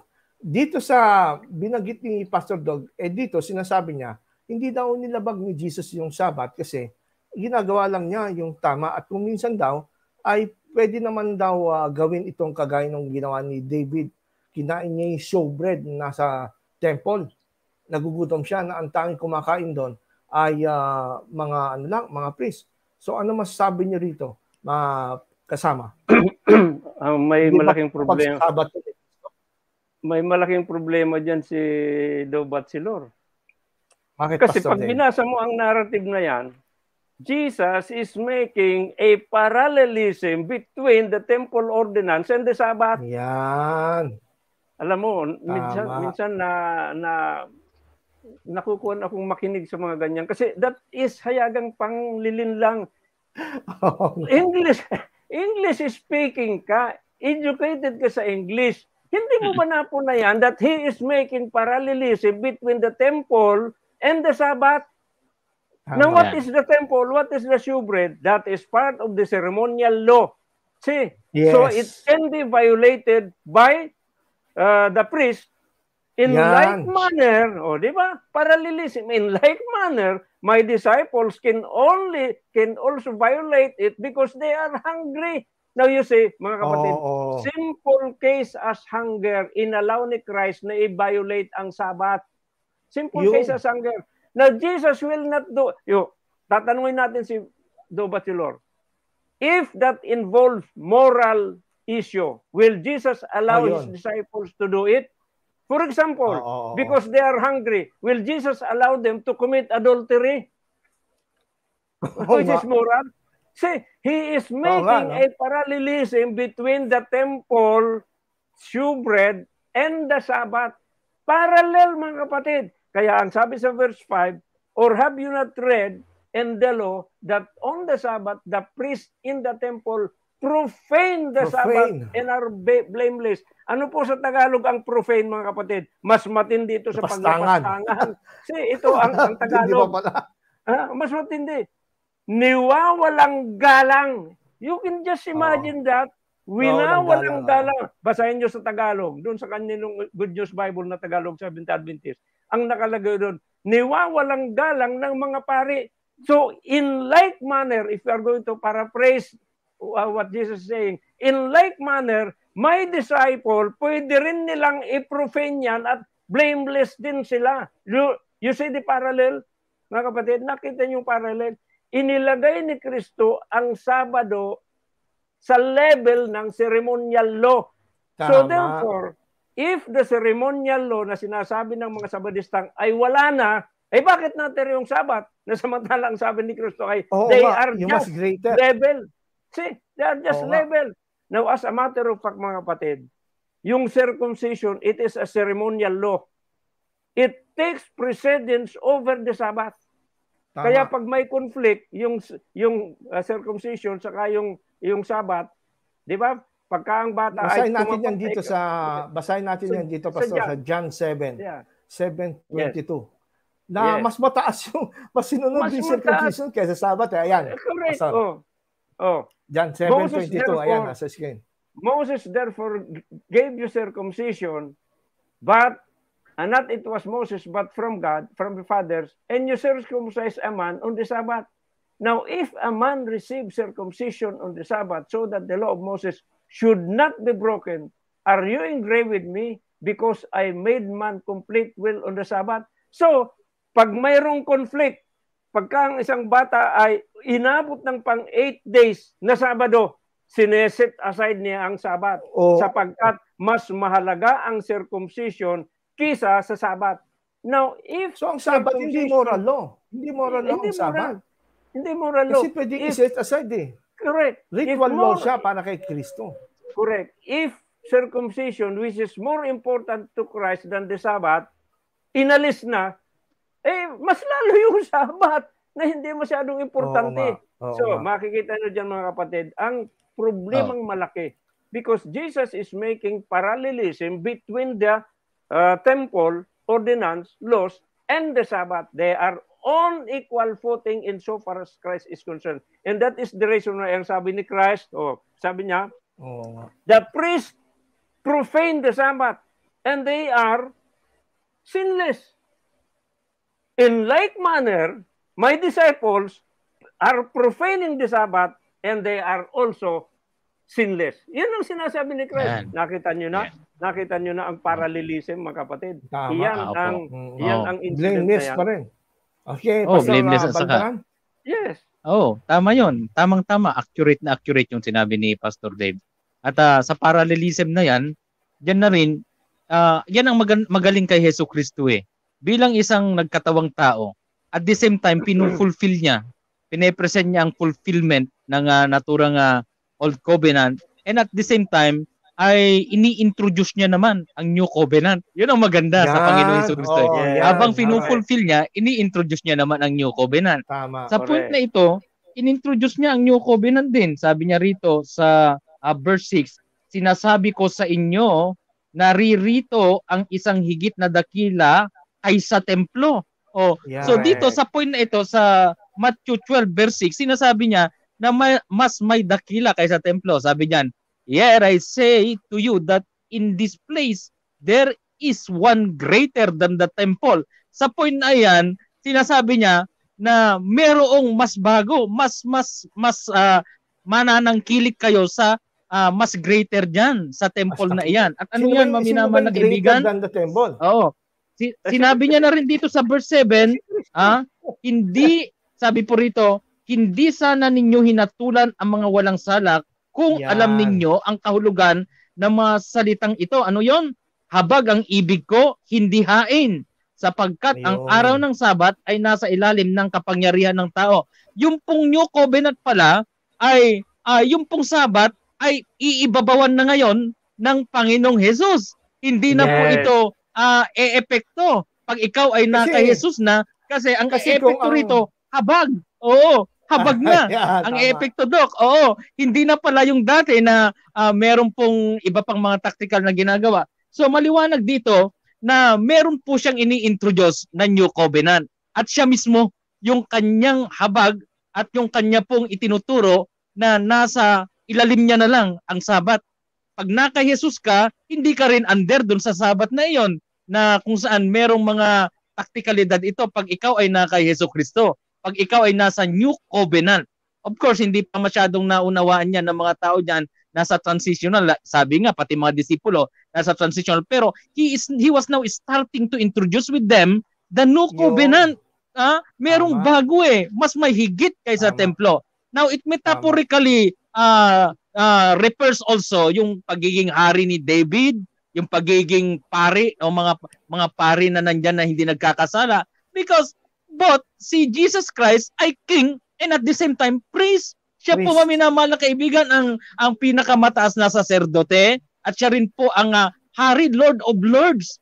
Kaya dyan po talaga hindi ka magkakasala pagka naka-Kristo ka. Kaya mga disipulo okay lang na pumitas kasi nakay Kristo sila. Kasama nila si Kristo, which is siya yung mas higit kaysa templo. Kaya anuman ang kanilang tamuhin na gawin na hudyat ni Kristo, hindi sila magkakasala kasi nasa kanila yung bago, which is Jesus Christ, na siya po ang hari at the same time, siya rin po ang pari po na pinakamataas. Yun po ang mababanggit natin yan. Amen. Kaya dito mga kaibigan, mga viewers po natin at mga kasama, na para kay Jesus, yung temple work ay mas importante kaysa sa Sabat. Yan. Bakit kanyo? Kasi sabi nga niya, yung mga si David, kinain niya yung sobre sa temple at tanging saserdote lang ang pwede kumain. At yung mga saserdote sa templo, nilalabag ang Sabat pero hindi nagkakasala. Mas greater ang temple work kesa sa Sabat. Napansin niyo ba? Kung yung pagtutulingan na ceremonial law, mas greater sa Sabat Di ba? Sabi ni Jesus. Pero hindi nagkakasala yung mga nagtuturi. Ibig sabihin, hindi moral law ang Sabat. Kung moral law yan, hindi pwedeng i-supersede. Di ba? Kung moral din yan, hindi pwedeng i-compromise. Pero hindi i-compromise, therefore, it's ritual law. Pastor Dave? Yes. Simple case as hunger. Pwede naman sabihin ni Christ, uy, mamaya na kayo mamitas dyan. Kasi ilang oras lang na lang, samantalang nagpa-fasting kayo ng ilang araw Ngayon, ulang oras lang Ano ang ginawa ni Christ? He justified what they were doing. Naalala ko tuloy. Yung sa simbahan, di ba? Ganyan. Yung mga kasama ko na pag nangangaral kami, hindi nag-almusal, hindi nakakain, pero kailangan magsimba. May tindahan sa tapat, may kainan. Naku, hindi tayo kumain doon. Naku, hindi pwede. Sabat, baka may makakitang Adventist, bawal kumain. Sabat ngayon, bibili ng pagkain. Tiisin mo muna. Simple, ilang oras na lang. Ilang oras na lang. Tiisin mo itong kakain na patlak. Di ba? Tama, pati patlak. Ang example ko nga dyan, kung iyan ay moral, if it involved moral issue, i-allow ba ni Christ na gawin yun? Of course Hindi not. niya i-allow yun. Sasabihin ni Christ, kunting gutom lang eh. Now, if it is a moral issue, will Jesus allow to commit that if it involved moral issue? Halimbawa, gutom ka, you can now steal, you cannot kill, you cannot commit adultery. That's all moral issue. But because the Sabbath is not a moral issue, it is not the moral law, they can violate it, they can profane it. Ang sinasabi nga rito, niwawalang galang. See, they can do that. See, and they are blameless. Diyan nga kami lagi nagtatalo kasi nung kahit ako Adventist, ang paniwala ko kasi, lagi kong sinasabi sa mga tumututol sa akin bumili ng pagkain pag Sabado. Sabi ni Jesus, I desire mercy, not sacrifice eh. Sacrifice mo, gutom mo. Nagugutom ka. Tapos tama-tama, isang araw, yung kaibigan ko, yung sabi niya, huwag tayong bibili, tiisin natin ang gutom, Sabado ngayon. Angkas ako sa motor, nakamotor, nawalan ng gasolina. Ngayon, malayo mo pupuntahan. Ang sabi ng kasama ko, pagasolina muna tayo. Nagpagasolina, araw ng Sabat. Sabi ko, buti pa yung motor, pinapakain mo yung tao, hindi. Di ba? Kasi the Sabbath was made for the benefit of man. Bakit hindi ka kakain? Bakit bawal bumili ng pagkain kung nagugutom? Di ba? Yes. Yan ang point natin dito. Kaya dito kasi sa mga Adventist point of view kasi moral law ang Sabbath, mas mataas ang regulations and rules at rules ng Sabbath kaysa sa pangangailangan ng tao. Samantalang kay Kristo, lalo in-introduce niya ang kanyang sarili, mas desire niya ang mercy than sacrifice. Pastor Balberan? Opo. At saka, ang ganda po, Doc. At saka, I would like to buy what Pastor Dave also explained a while back in the early going. Yung pong circumcision, mas mataas dun sa Sabbath sa Sabbath keeping Pag meron pong lumitaw na mas-circumcise may kukompormiso na yung ikapito Yan po maminamal na kaibigan, alam naman natin na mahalaga po ang isinasagisag ng kapahingahan kasi si Jesus nga ay sumasagisag sa kamatayan diyan doon sa krus ng Kalbaryo. Pero mahalaga rin ang isinasagisag ng circumcision na kung saan yung pagbabago ng laman o tinatawag pong pagkakapanganak muli, pagkakabago uli kasi ipinanganak na bago yung laman. Yun po ang parehong isinasagisag niyan doon po sa allegorical explanation ng ating gospel. Ngayon, may mga sasabadista nga mahalaga din daw si Jesus. Naniniwala din sila na meron pong tinatawag na kapanganakan maguli. Naniniwala din na may kamatayan kay Yesu Kristo. Pagpapaliwanagin kami noon, kami mga ordinadong pastor, sasabihin namin din sa crusade namin na meron pong mangyayari pag ikaw tumanggap kay Jesus. Ikaw ay mamamatay sa luma mong pagkatao. Pero ang tanong, ikaw ba bilang namatay sa luma mong pagkatao ay bago na? Anong mas mainam? Kaya ang problema sa doktrina ng investigative judgment, tinanggap mo nga si Jesus, pero mag-aambag ka pa rin ng iyong abilidad para maligtas bandang huli. Kasi tinanggap mo si Jesus, ngayon dapat kang mangilin ng Sabat para patunayan mo na ikaw ay ligtas nga. Yun ang problema doon. Ang ibig sabihin nun, sa mas mataas ang circumcision dahil ang pinakamainam sa taong tumanggap kay Jesus at na mahinga ang luma nitong katawan, dapat ay nabago na ang kanyang pagkatao. Siya po ay isa ng bagong tao at ang nangangasiwa na sa kanya, banal na espiritu. Ngayon walang kwenta kung kahit pa sinasabi ninyo na kayo ay may Sabbath keeping dahil kay Yesu Kristo, hindi nga yun Dahil ang taong na bago na talaga. Hindi na po yung meron pang ambag yung sarili mo para maligtas ka, may salvation by work, may work pa. Hindi po maminamal. Mahalaga ang circumcision in the sense na hindi tactical talaga yung ikapito. Hindi tactical sa Kristiyano yan. Ang mahalaga dyan, yung pong ikawalo, yung lampas ng ikapito. At yun na nga po, maminamal na kaibigan, isinasagisag ng resurrection ni Jesus Christ. Yung unang araw. Ano bang lampas ng ikapito? Di yung unang araw, yung first day. Kaya po ang resurrection maminamal ni Kristo ay isinasagisag na mas mahalaga kaysa yung Sabbath keeping na yan, maminamal ng lumang... Pastor, di ba?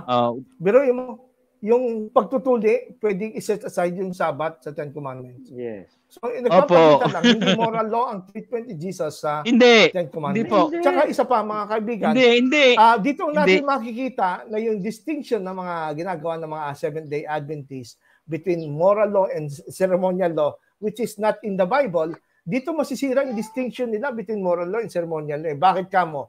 Dapat moral law mas mataas sa ceremonial. Bakit pagdating dito sa John 7, mas mataas yung ceremonial kaysa moral law? Biro mo, na-set aside yung Sabbath ng moral law ng pagtutuli. Therefore, logic common sense ang nagsasabi sa atin. Thomas Aquinas kasi may kasalanan yun. Mga kaibigan, no, isipin nyo, therefore, kung gano'n, ang Sabbath hindi po siya moral law.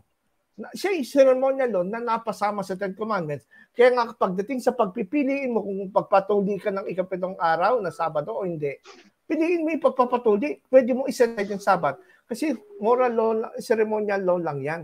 Hindi sa moral law. Correct. No? Correct. Mga kaibigan, kaya ako, sana pag-isipan nyo maigi ito dahil alam nyo, maraming nandidigaw sa kanya mga ganong panukala. Hindi talaga tayo madidigtas pagdating. Sige, Pastor. Pastor Ronald, Doc Leonard, i-invite natin yung mga nanood sa atin, mga Adventist, na basahin nila yung Leviticus chapter 23 sapagkat nakalista dyan lahat ng mga feasts. Ang number 1 na feast, Sabbath, 7th day. O ito, and the Lord spoke to Moses saying, yan ang preamble, speak to the children of Israel and say to them, the feast of the Lord, which you shall proclaim to be holy convocations, these are my feasts. Number 1, yan. 6 days you shall labor and do all the work, but the 7th day is the Sabbath of the Lord. Nangunguna sa mga feast. Ano ang feast? These are ceremonial laws. And that is the reason why the Sabbath, if you are going to observe the Sabbath, there are ceremonies that you will perform before you observe it.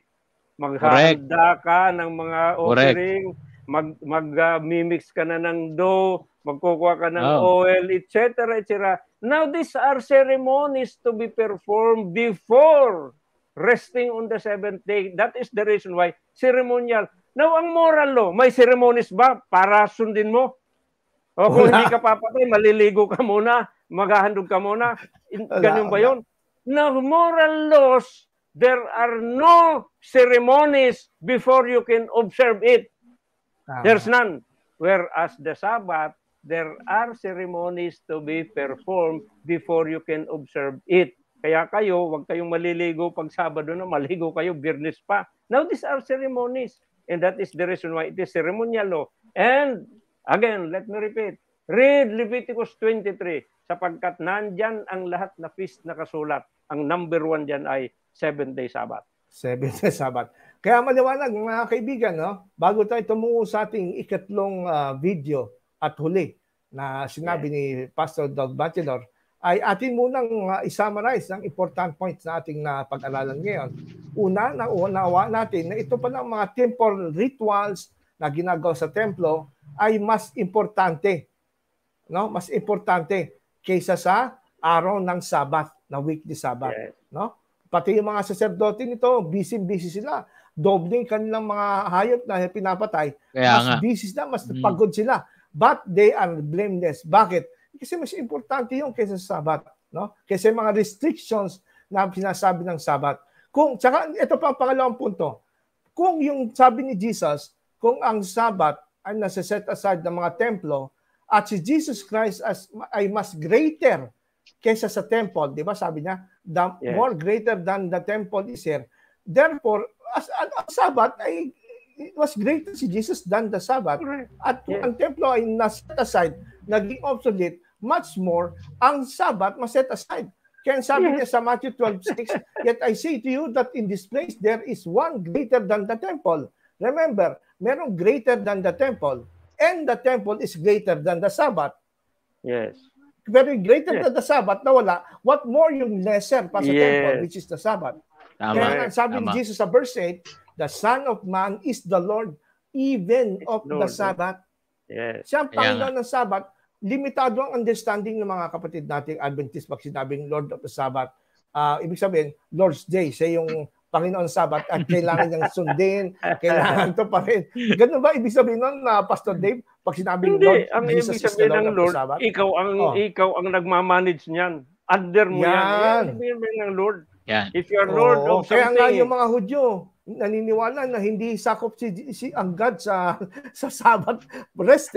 Hindi sa sakop sa Sabbath rest. So Sabbath, that is not even sakop sa Sabbath rest.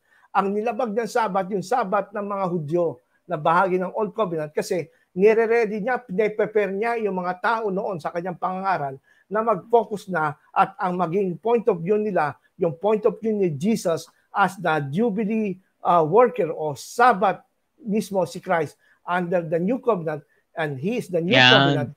He is the Covenant Himself. Doon niya pine-prepare ang tao. Mag-transfer sila from Old Covenant going to the New Covenant na kung saan ang Sabbath na weekly hindi nakasama. Di ba, Pastor Balberan? Yung sinasabi natin. Opo, at pangatlong punto, na makikita natin na doon sa pangangaral ni Jesus during the Sabbath activities niya, nilalagay lang niya ang Sabbath na same category as the temple, the Sabbath is same category as the bread, the Sabbath is the same category as sacrifices, the same category as circumcision, na ngayon obsolete na. Di ba obsolete na ngayon yung temple, show bread at sacrifice. So he treated the Sabbath as ceremonial law. Therefore, what more ang Sabbath? Lalo na ma-obsolete ang Sabbath. Yes. Because the Sabbath, real Sabbath, essence of the Sabbath is here. None other than Jesus Christ. I-play naman natin itong pangatlong video ni Pastor Doug Batchelor, no? Ito yung huli nating video, papakita natin yung kanyang presentation. Kung anong sinasabi niya. Okay?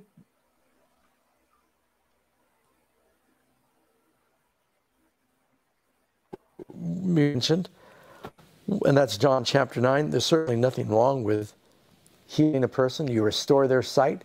To have your eyes opened on the Sabbath day is a wonderful miracle of God. And all he had to do was wash, and his eyes were open. But they accused him of Sabbath breaking. You'll notice the big issue when Jesus had disputes regarding the Sabbath day in the New Testament is never was it important to keep the Sabbath day. Christ always believed it was important to keep the Sabbath day. Jesus is the one who gave us the Sabbath day. The Bible says all things that were made by him. So he is the one who created for 6 days. He is the one who commanded us to rest on the seventh day. It was Christ who wrote the Ten Commandments in stone. All things that were made by him. Without him was not anything made that was made. He's not going to break his own law. And he even says, I've kept my Father's commandments. Jesus did not break the Sabbath day, friends. He showed us how to truly keep it. And the Bible says in Hebrews chapter 4 that we should not stumble because of unbelief. There remains therefore the keeping of a Sabbath for the people of God. Yung binanggit niya, tandaan niyo yung Hebrews 4 na remains as a Sabbath to the people of God. Mamaya, di-discuss natin. So, yun yung sinabi ni Pastor Doug Batchelor. Sabi niya, hindi natin pwede nabagin ng Sabbath dahil si Kristo ang gumawa nito. Siya ang gumawa at nung nagpagaling siya nung may blind na sinasabi ng mga Hudyo na hindi siya galing sa Diyos dahil siya lumabag sa Sabbath, yun ay isang paratang lang.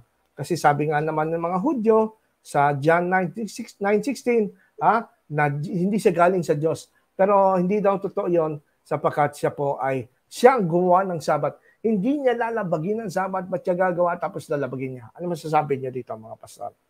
Of course, napaliwanag na natin yan na very clearly na kinonfirm ni John na nilabag talaga ni Kristo ang Sabado. Ang purpose niya bakit nilabag niya? Because the Sabbath is his shadow. Shadow ni Christ yan. Now, dito mga kapatid, sinasabi niya mga healing yan, kung mga ano. Dito po mga kapatid, tingnan po natin. Dito sa Luke 13:14, ang objection dito ng mga Pharisees, mayroong 6 na araw na pwedeng gawin yan. Oo. Basahin natin. Oo. Luke chapter 13, verse 14. But the ruler of the synagogue answered with indignation because Jesus had healed on the Sabbath, and he said to the crowd, there are 6 days on which men ought to work. Therefore, come and be healed, not on them and not on the Sabbath day. Tama ang sinasabi dito ng temple ruler. Bakit? Because ang kanyang pinagaling, wala siya ditong pinagaling na life-threatening ang sakit. Tama. 38 years na may sakit, yung bulag na or life-bulang. No, it was not life-threatening. In other words, there are other days na pwedeng gawin ni Kristo yun. Eh bakit ginawa niya? Tama. Diba? Ang sabi ng mga Pharisees, marami namang araw na pwedeng gawin yan. Bakit ginawa niyo ngayon? Mamamatay yung tao yan. Hindi mamamatay yan eh. Kasi may rule ang mga Hudyo, mga kapatid, na iyan ay kanilang tinupad noong Maccabean periods na ang sabi, kasi yung mga kalaban nila, di ba noon, pag Sabado, ina-attack sila sapagkat ay nagpapahiga sila. Hindi sila makagalaw. Bawal lumaban. Kaya na kanilang na-formulate ang rule na fight or flight. Now, if your life is in danger, you can flight, you can fight. And that is allowed. Now, in this case, it was not life-threatening. Hindi po pwedeng sasabihin na, ay mamamatay na to. Hindi, ang tagal na diyang nakahigayan eh. Now, another one, dito sa Luke 13, dito sa pinagaling niyang dito, maliban sa nagpagaling siya ng araw ng Sabado, sinabihan niya yung crippled man na buhatin yung kanyang mga gamit at maglakad. No, he did not only violate the Sabbath, but he allowed somebody to violate it. Kaya nung makita ng mga Pariseo, ang sabi, uy, sino nagsabi sa yung gawin mo yan? Bawal yan. See, now dito mga kapatid, pinakikita talaga ni Kristo ang kanyang lordship of the Sabbath because he is the Lord of the Sabbath. He can do whatever he wishes because that is subject to his disposal, ang Sabbath na yun mga kapatid. Kaya ganyan ang sinasabi niya. Ang sinasabi ng mga Pharisees, may 6 na araw. Bakit hindi kayo pumunta rito upang gamitin yan? Sabi ni Christ, no. Intentionally ginawa niya yun. Yung sabi ni Dobat Silor na bihira siyang manggamot ng Sabat. Mga ordinary days siya ng kagamot. Totoo rin yun. Pero bakit dito sa mga pagkakataon ito, sinasadya ni Kristong gamutin yung tao pag Sabado? May purpose yun eh. May purpose yan. May intention yun eh. They want to show to the world, they want to show to the Pharisees that He is the Lord of the Sabbath and He can dispose it because He is, that is under His disposal and that the Sabbath is His shadow. Kaya pagdating niya dapat, alisin na natin to. Yun ang sinasabi niya. Because I am now your Sabbath. Matthew 11:18. I am your rest, not the 7th day Sabbath. Amen. It's a person, not a day anymore. Pastor Magdalena, dadagdag mo? At saka, ang ganda po ng sabi ni Pastor Dave, yung taong yan matagal na dyan eh. Nag-aantay na lamang ng tsamba o ng kapalaran o sapalaran dahil pagka daw bumababa yung anghel, kinakalawkaw yung tubig eh. Kinakalawkaw yung tubig na anghel at saka gusto niya na kumuha ng pagkakataon kaya hindi niya mahugot dahil parating pa lang siya, meron nang nauuna. Merong may abilidad sa kanya kaya nananatili siyang sumusuntok sa hangin sa buwan. Kung di nga lamang ang Panginoon sumapit sa kanyang buhay upang alisin ang taktikalidad na yun eh.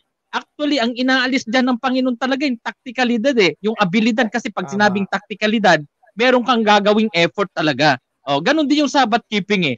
Mag-e-effort ka talaga eh. Pag nangingilin ka, para mapangilin mo siya ng maina, mag-e-effort ka. Taktikalidad dyan. Kinakailangan mong thou shall not do any work, nor thy sons, nor thy daughter, nor thy men servant, nor thy maid servant. Lahat na taktikal yan eh. Ganon din po yung pagpunta ng lalaking yan doon sa sukat ng kanyang kakayan. Taktikal din sana yun, kaya lang hindi niya magawa at hindi umubra.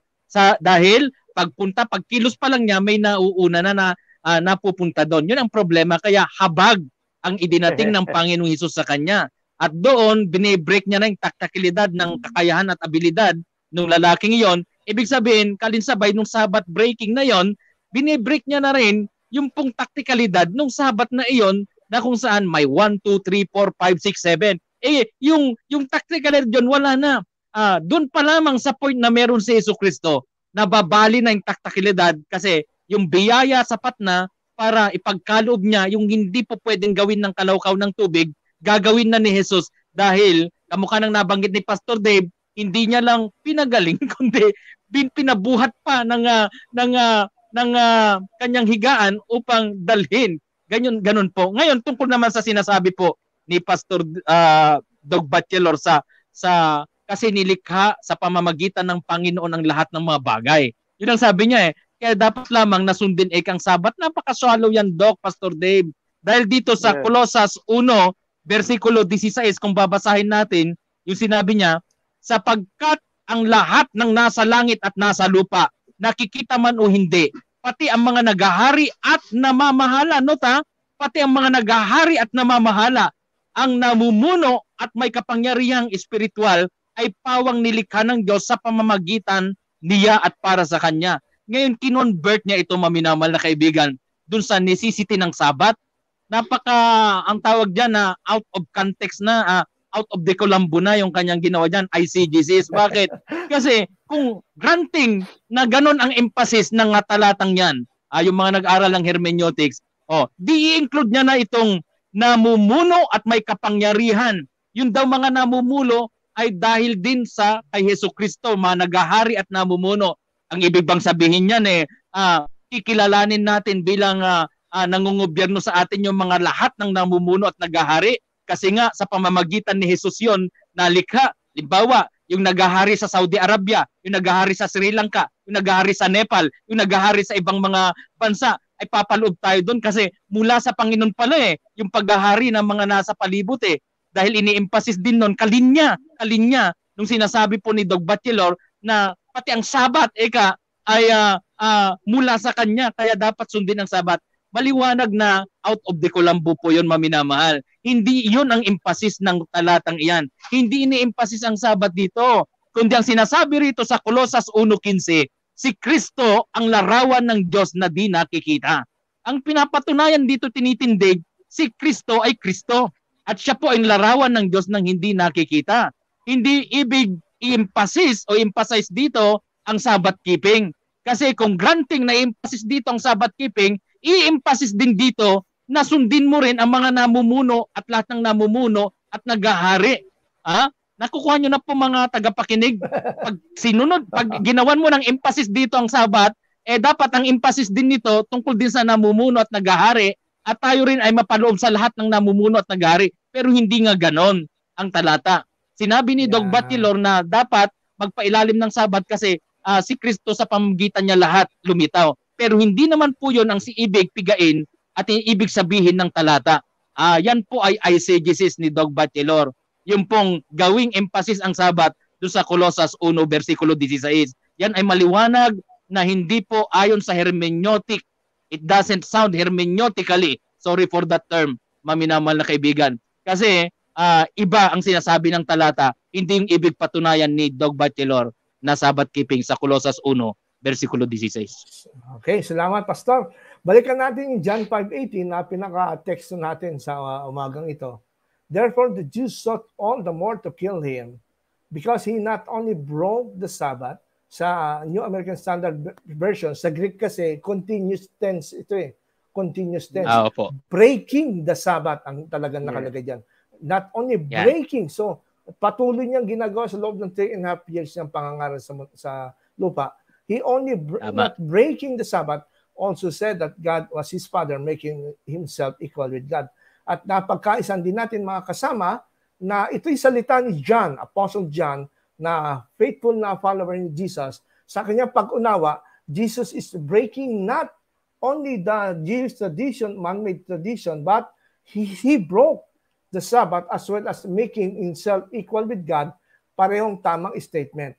At dito na alam nyo, itong gospel ni John, sinulat ito later na Itong pinakahuli sa 4 gospel It was written about 95 AD. Halos kasabay nito ng Book of Revelation. Nung time na yon, at ang approach ni John sa kanyang gospel, medyo theological. Merong aral. At kung mapapansin nyo, para kay Juan, ang Sabat talaga, ay siya talaga yung naniniwala na sinira ni Jesus na yung Old Covenant Sabat. Kaya nga kung mapapansin nyo sa verse 1 itong same chapter nito, may mga terminology siya na nagpipiwatig na talagang lipas na ang Sabat during 95 AD. Sabi rito, sa verse 1 lang, after this, there was a feast of the Jews, and Jesus went up to Jerusalem. Mapapansin niyo mga kaibigan, na binanggit niya Feast of the Jews. Hindi lang niya basta sinabing merong kapistahan sa Panginoon, kundi Feast of the Jews. di ba si Juan Hudyo rin, pero hindi niya sinabi na ito ay kasama siya. Ito sa mga Hudyo lang. At meron din, dito rin si John din ang sumulat. Tignan mapapansin nyo, meron na siyang pagkaunawa na talagang hindi na tayo under ng Old Covenant. Dito rin sa John 19, verse 42, pansinin nyo ang mga termino na ginagamit ni John, ha? Ito. So they said, ito na, sa verse 41, now in the place where he was crucified, ito yung pagkapako ni Jesus sa cross, namatay siya sa cross, there was a garden, and in the garden, a new tomb, in which no one had been yet laid. So, they said, they laid Jesus because of the Jews' preparation day, for the tomb was nearby. Anong araw po namatay si Kristo sa krus, mga kasama at mga kaibigan? Friday. Alas 3 ng hapon. At malapit na magsabat kasi so madali ang binaba yung bangkay ni Jesus sa krus. Pero pansinin niyo yung description, yung terminology ni Apostle Juan na kumbinsidong wala na tayo under the Old Covenant. Sige, pansinin niyo. They laid Jesus because the Jews' preparation day, yung araw na paghanda, tinuring niyang para sa mga Hudyo lang. The Jewish preparation day for the tomb was near. Preparation day for the Sabbath. So, dumating sa pagkaunawa ni Juan na talagang transition period. Talagang dilipas niya Old Covenant Sabbath na yan na pinangunahan ni Kristo. Kaya ako naniniwala doon sa conclusion ni John sa John 5:18. Convincido siya na talagang sinira ni Kristo ang Sabbath na sinighted. Kasi kung mapapansin nyo, pwede naman niya sabihin nito because of the preparation day. Araw ng Biyernes, araw ng paghahanda. Pero dinamit niya, Jews. Kahit sa ang version ng Bible, kahit sa Tagalog nyo basahin niya, mga kaibigan, andyan yan. Preparasyon na paghanda ng mga Hudyo.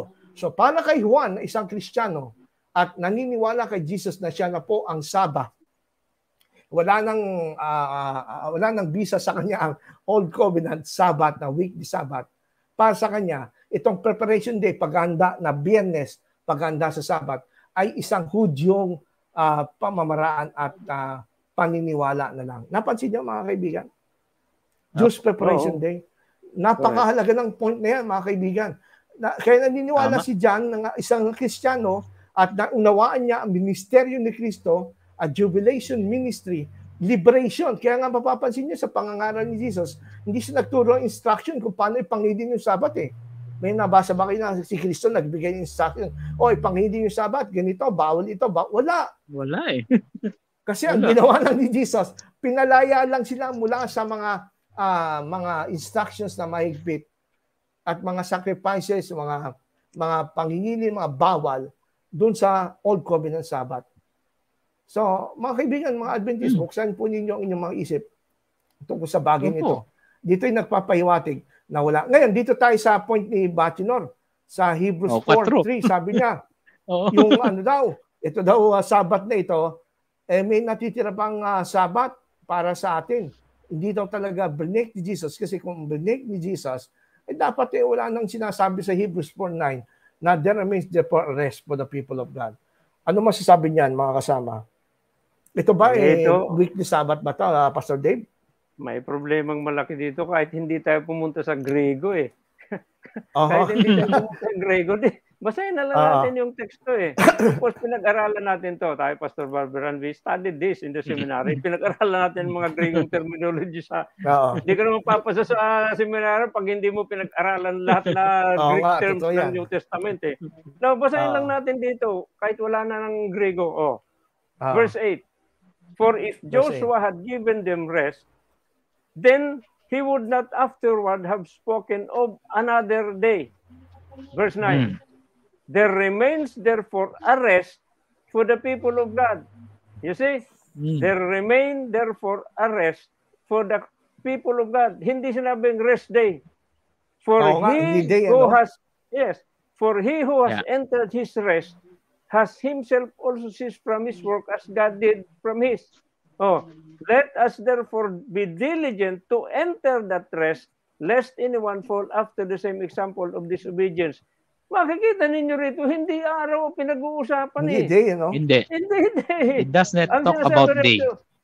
no mention anything about day. Ang binabanggit lang dito ay rest. There remaineth therefore a rest. Ang dali sanang sabihin, day. Di ba? There remaineth therefore a rest day. Hindi sinabing day. There remaineth therefore a rest for the people of God. 11, let us therefore be diligent to enter. Notice that word enter. The rest day, ano? Pumasok. Yeah. Hindi ba si Kristo ang nag-aanyada? Come unto me, I am the door. Kanino ka papasok? Kay Kristo na hindi mangilim. Observe the rest. Hindi observe, kundi kaya enter. Ito ay tumutugma ito sa sinasabi ni Christ, Matthew 11:18. Ano sabi? Come unto me and I will give you rest. Yes. Enter the rest, and that is Christ, mga kapatid. So, hindi mo na kailangan ng Grego rito. Of course, makakatulong yung Grego kasi sa baptismus ang sinasabi ron, hindi sa baton. Okay? So, yun ang masasabi ko. Opo. Pastor Valderan? Opo, ang ganda nung sabi ni Pastor Dave. Actually, yun din yung gusto kong sabihin dyan. There is a difference between enter and keeping. Kasi yung ang nasa isip kasi ng mga kapatid nating Sabadista, ako rin lagi noon, nung ako Sabadista pa rin, ang ini-emphasize natin dito, Pastor Dave, yung keeping. Pero ang nakalagay dyan, enter eh. Pagpasok yan eh. Hindi ko pumasok, nag-keep ka eh. Yun ang point doon. At saka yung day, hindi naman po binanggit. Hindi naman rest day eh. Remember to enter the Sabbath day. Hindi naman ganun sa Ten Commandments. Hindi. Walang day doon eh. Although, nauna nang binanggit, the word remaineth, meaning, ibig sabihin may nawala. Hindi naman sasabing merong nananatili ngayon kung walang dati ka nawala. At ano yung nawala? Napakaliwanag naman na ibinanggit dyan eh. Yung tungkol sa day. Doon na pumapasok yung day eh. Yung pong nawala talaga specifically yung tactical na sabaton. At ang meron ngayon yung sabatismos. Yun po ang humalili dyan. At isinagisag nga nung creation yung pong redemption. Kasi medyo mahabang talakay niyan pero i-shortcut natin kasi yung kay God pinakita niya yung kanyang paghinto nang tapusin niya ang lahat, creation yon. Kaya inalintulad dyan yung creation ni God. Ngayon, ano naman yung kay Jesus Christ? Yung sabi ni Pastor Dave, come unto me, all of you are heavily laden. Spiritual rest yun eh. Hindi naman po yung tungkol sa physical rest o tactical na rest eh. Ngayon, yung creation, ang katapat, ang parallel nito, doon po sa Christian, yung pong redemption. Redemption, hindi po yung literal din na creation kung saan idinaos ang creation noon. Wala nang i-create doon sa tapos nang na-create. Kaya lang, ang value nito, ang values nito, maminamahal kaibigan na tagapakinig, ay yung kung papaano kinumpleto ng Diyos ang lahat noon, ganun din pag Kristiyano ka na, kumpleto ka kay Kristo. Makukumpleto. Bakit? Kasi ang 7 araw noon na kumpleto lahat ng Diyos. Yun ang tinatawag na perfect communion.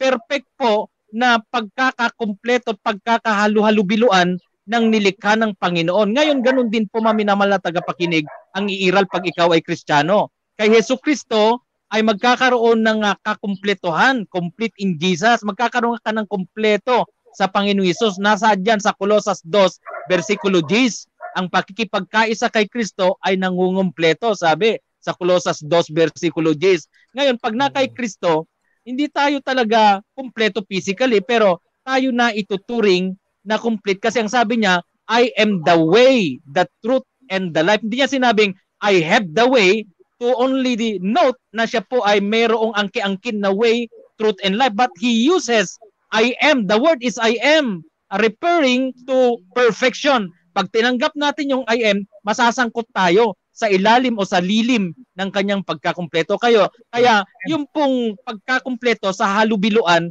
mangyayari yon kasi si Jesus nasa taas na, siya po'y kapiling ng Ama, nasa kanan siya. Pag tayo ay naka Jesus, natutulayan tayo palapit sa ating Panginoong Ama. Amen. Pag tayo ay naka Kristo. Kung paano siya malapit sa Ama, malapit din tayo sa Ama dahil kay Hesus Kristo, maminamahal na kaibigan. Kaya may complete communion uli na yun po yung spiritual rest pag nasa Panginoong Hesus ka.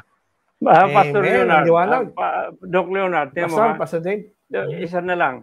Ang sabi rito, let Hebrews chapter 4 verse 11, let us therefore be diligent to enter, pumasok. Ang pinapasukan, di ba pinto? Oo nga, no? Ito.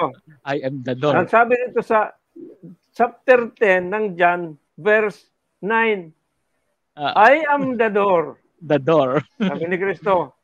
If anyone enters by me, ang ganda. If anyone enters by me, he will be saved and will go in and out of to find fat pasture. So, ang sabi ni Kristo, ang liwanag dito.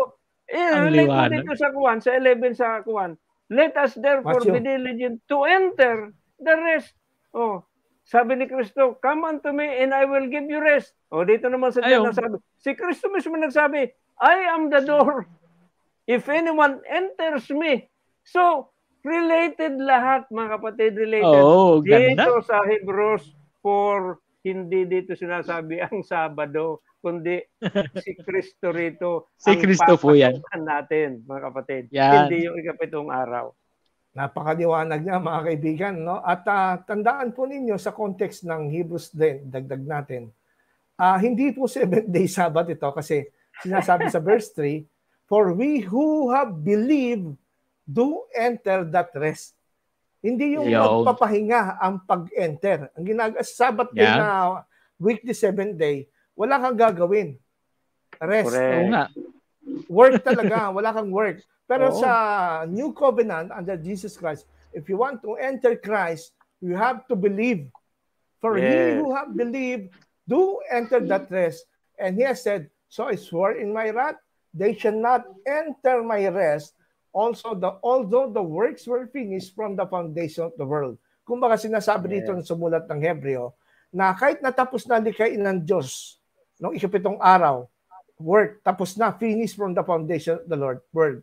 Bakit hanggang ngayon, meron pa rin inianyayahan na pumasok sa kapahinga, tapos na nung nakarampay sa creation bakit meron pa? Kasi nga, meron siyang rest na nanatili hanggang ngayon. At hindi ito yung 7-day Sabbath. Iba yun. Kaya nga sabi dito, meron siyang hindi makakapasok. Again, he designates a certain day. Of course, yung day dito metaphorical. Hindi literal weekly day. He designates, again, kasi today ang sinasabi niyan yun, today. Again, he designates a certain day. Kung ito din yung weekly Sabbath, bakit again, he designates a certain day? At hindi na ito one day, once a week, kundi every day na po ito. Ang day rito, every day na yan. Ang day rito, today, capital T. Today, kahit hindi Sabado. Kahit hindi Sabado, kahit Linggo yan, kahit Lunes. Sabi rin sa verse 8, for if Joshua had given them rest, si Joshua, noong time ni Joshua, may weekly Sabbath pa under the Old Covenant. Pero sabi nga, hindi pa rin nabigay naranasan noong time ni Joshua yung weekly Sabbath rest na talagang purpose nito. Kung naranasan ito sa time ni Joshua, hindi na dapat magsasalita tungkol sa isa pang araw. Another day, metaphorical day. Therefore, there remains a rest for the people of God. Yung rest dito, ito yung minodify yung another day, hindi yung weekly Sabbath ni Joshua. Correct. Yan, Hindi nga, di ba, Pastor Dalveran? Hindi na po. Yan na po ay si Kristo, yung papasukan talaga. Hindi na referring to 7-day. At saka, pag tinignan natin yung, additional lang, dun sa Hebrew ng word ng Shabbat. Kasi yun yung pinangangalandakan nila Pag tinignan mo talaga, ang isa sa mga meaning nito, intermission Intermission. Hindi lang po stop, kundi intermission sa larangan ng Kristyanismo, may kahaliling intermission na yun Di ba yung program, pag may intermission, program pa rin siya, parte. Yun po yung binibida ng mga theologian na marami dyan, na Seventh-day Adventist. Tignan mo, intermission, parte pa rin ng program, yung intermission. Kaya dapat mag-Sabbath keeping pa rin. Pero hindi yun sa konteksto ng Kristyanismo, may humalili sa intermission Ano yun? Intercessor. Yun ang humalili. Hindi na po mag-i-intermission sa panahon po ng program ng Panginoong Diyos, kundi meron pong namagitan. Yun pong humalili sa intermission. Hindi na yung Sabbath inihatid na tayo doon kay Kristo sa katuparan. Galatia 3 versikulo 24, tagapagturo lang dati, ngayon ito'y naghatid na ng totoo na hindi nakakailanganin ng intermission kundi siya na po yung tagapamagitan. Hindi na po kailangan ng Sabbath keeping kundi si Kristo na ang kailangan natin ngayon na tagapamagitan ng programa at panukala ng kaligtasan. Kaya nga mga kaibigan, mga viewers po namin, dito sa Sabbath School Lesson noong July, August, September 2021, bago lang, ito lang taon ito, ang title ng kanilang pinag-aaralan, yung Rest in Christ. Ito po sa inyong harapan ng screen ay Ellen White Notes for the Sabbath School Lesson. Ito yung bago nilang pinag-aralan. Sana huwag niyong kalimutan. The fact na ito po ay naging topic sa Sabbath School, ito po ang gustong i-insist sa inyo, mga Adventist sa buong mundo, na kung ano yung Sabbath dito. Ito sabi dito, sa Tuesday, September 7, the example of rest. There remain therefore a rest to the people of God. Hebrews 4:9. Ito yung comment. Galing mismo kay Ellen White. No? Sa Ellen White comment. Sabi dito ni Ellen White, the rest here is spoken of is the rest of grace. Obtained by following the prescription, labor diligently.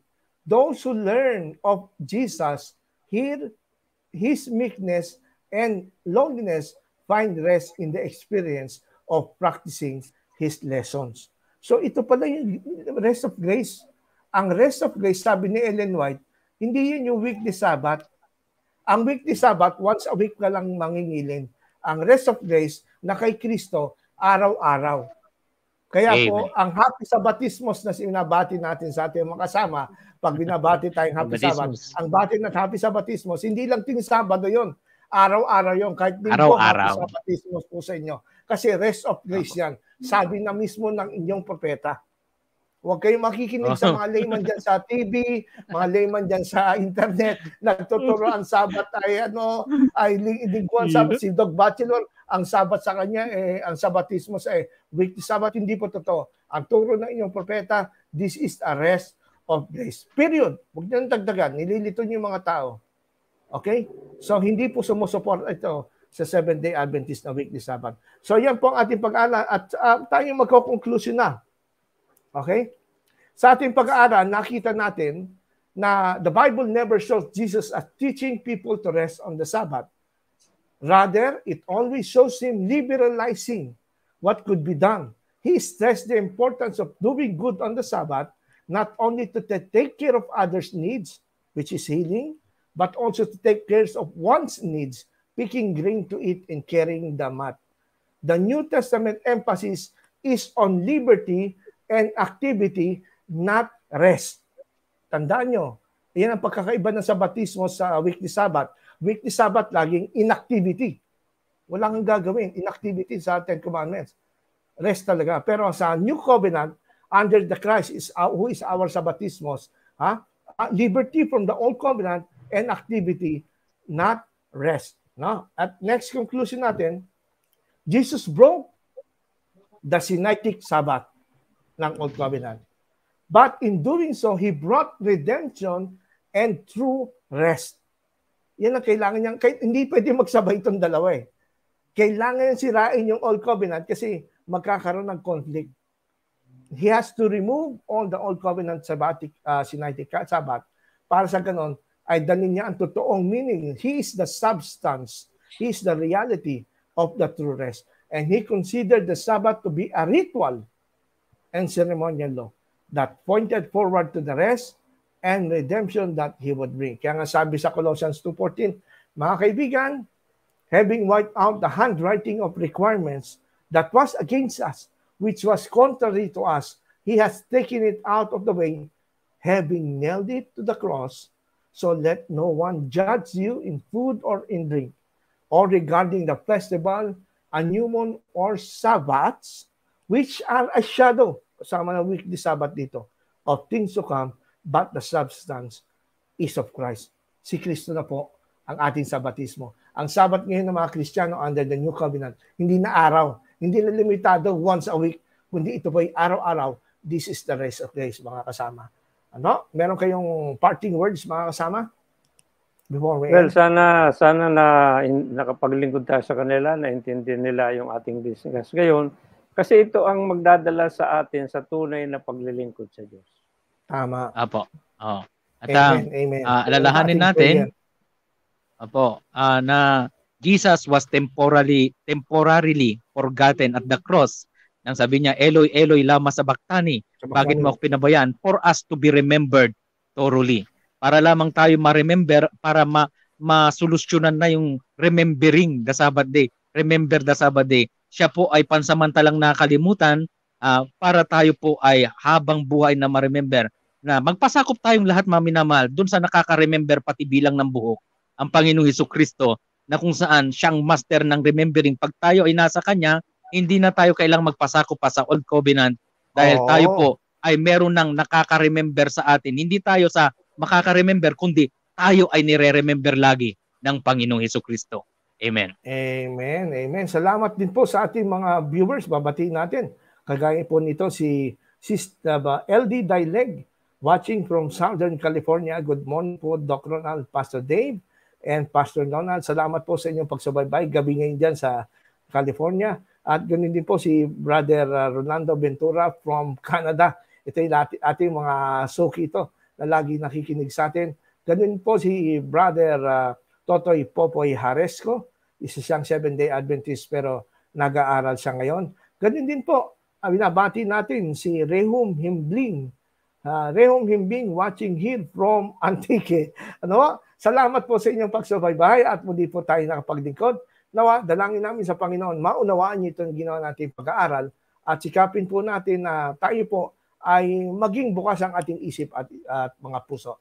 Maraming salamat muli. Ito po muli ang inyong likod, Brother Ronald Ubidos. Muli nagpapaalam po sa inyo hanggang sa susunod na Sabado sa ating pag-aaral ang ating pong gagawin. Salamat na marami at God bless you all po.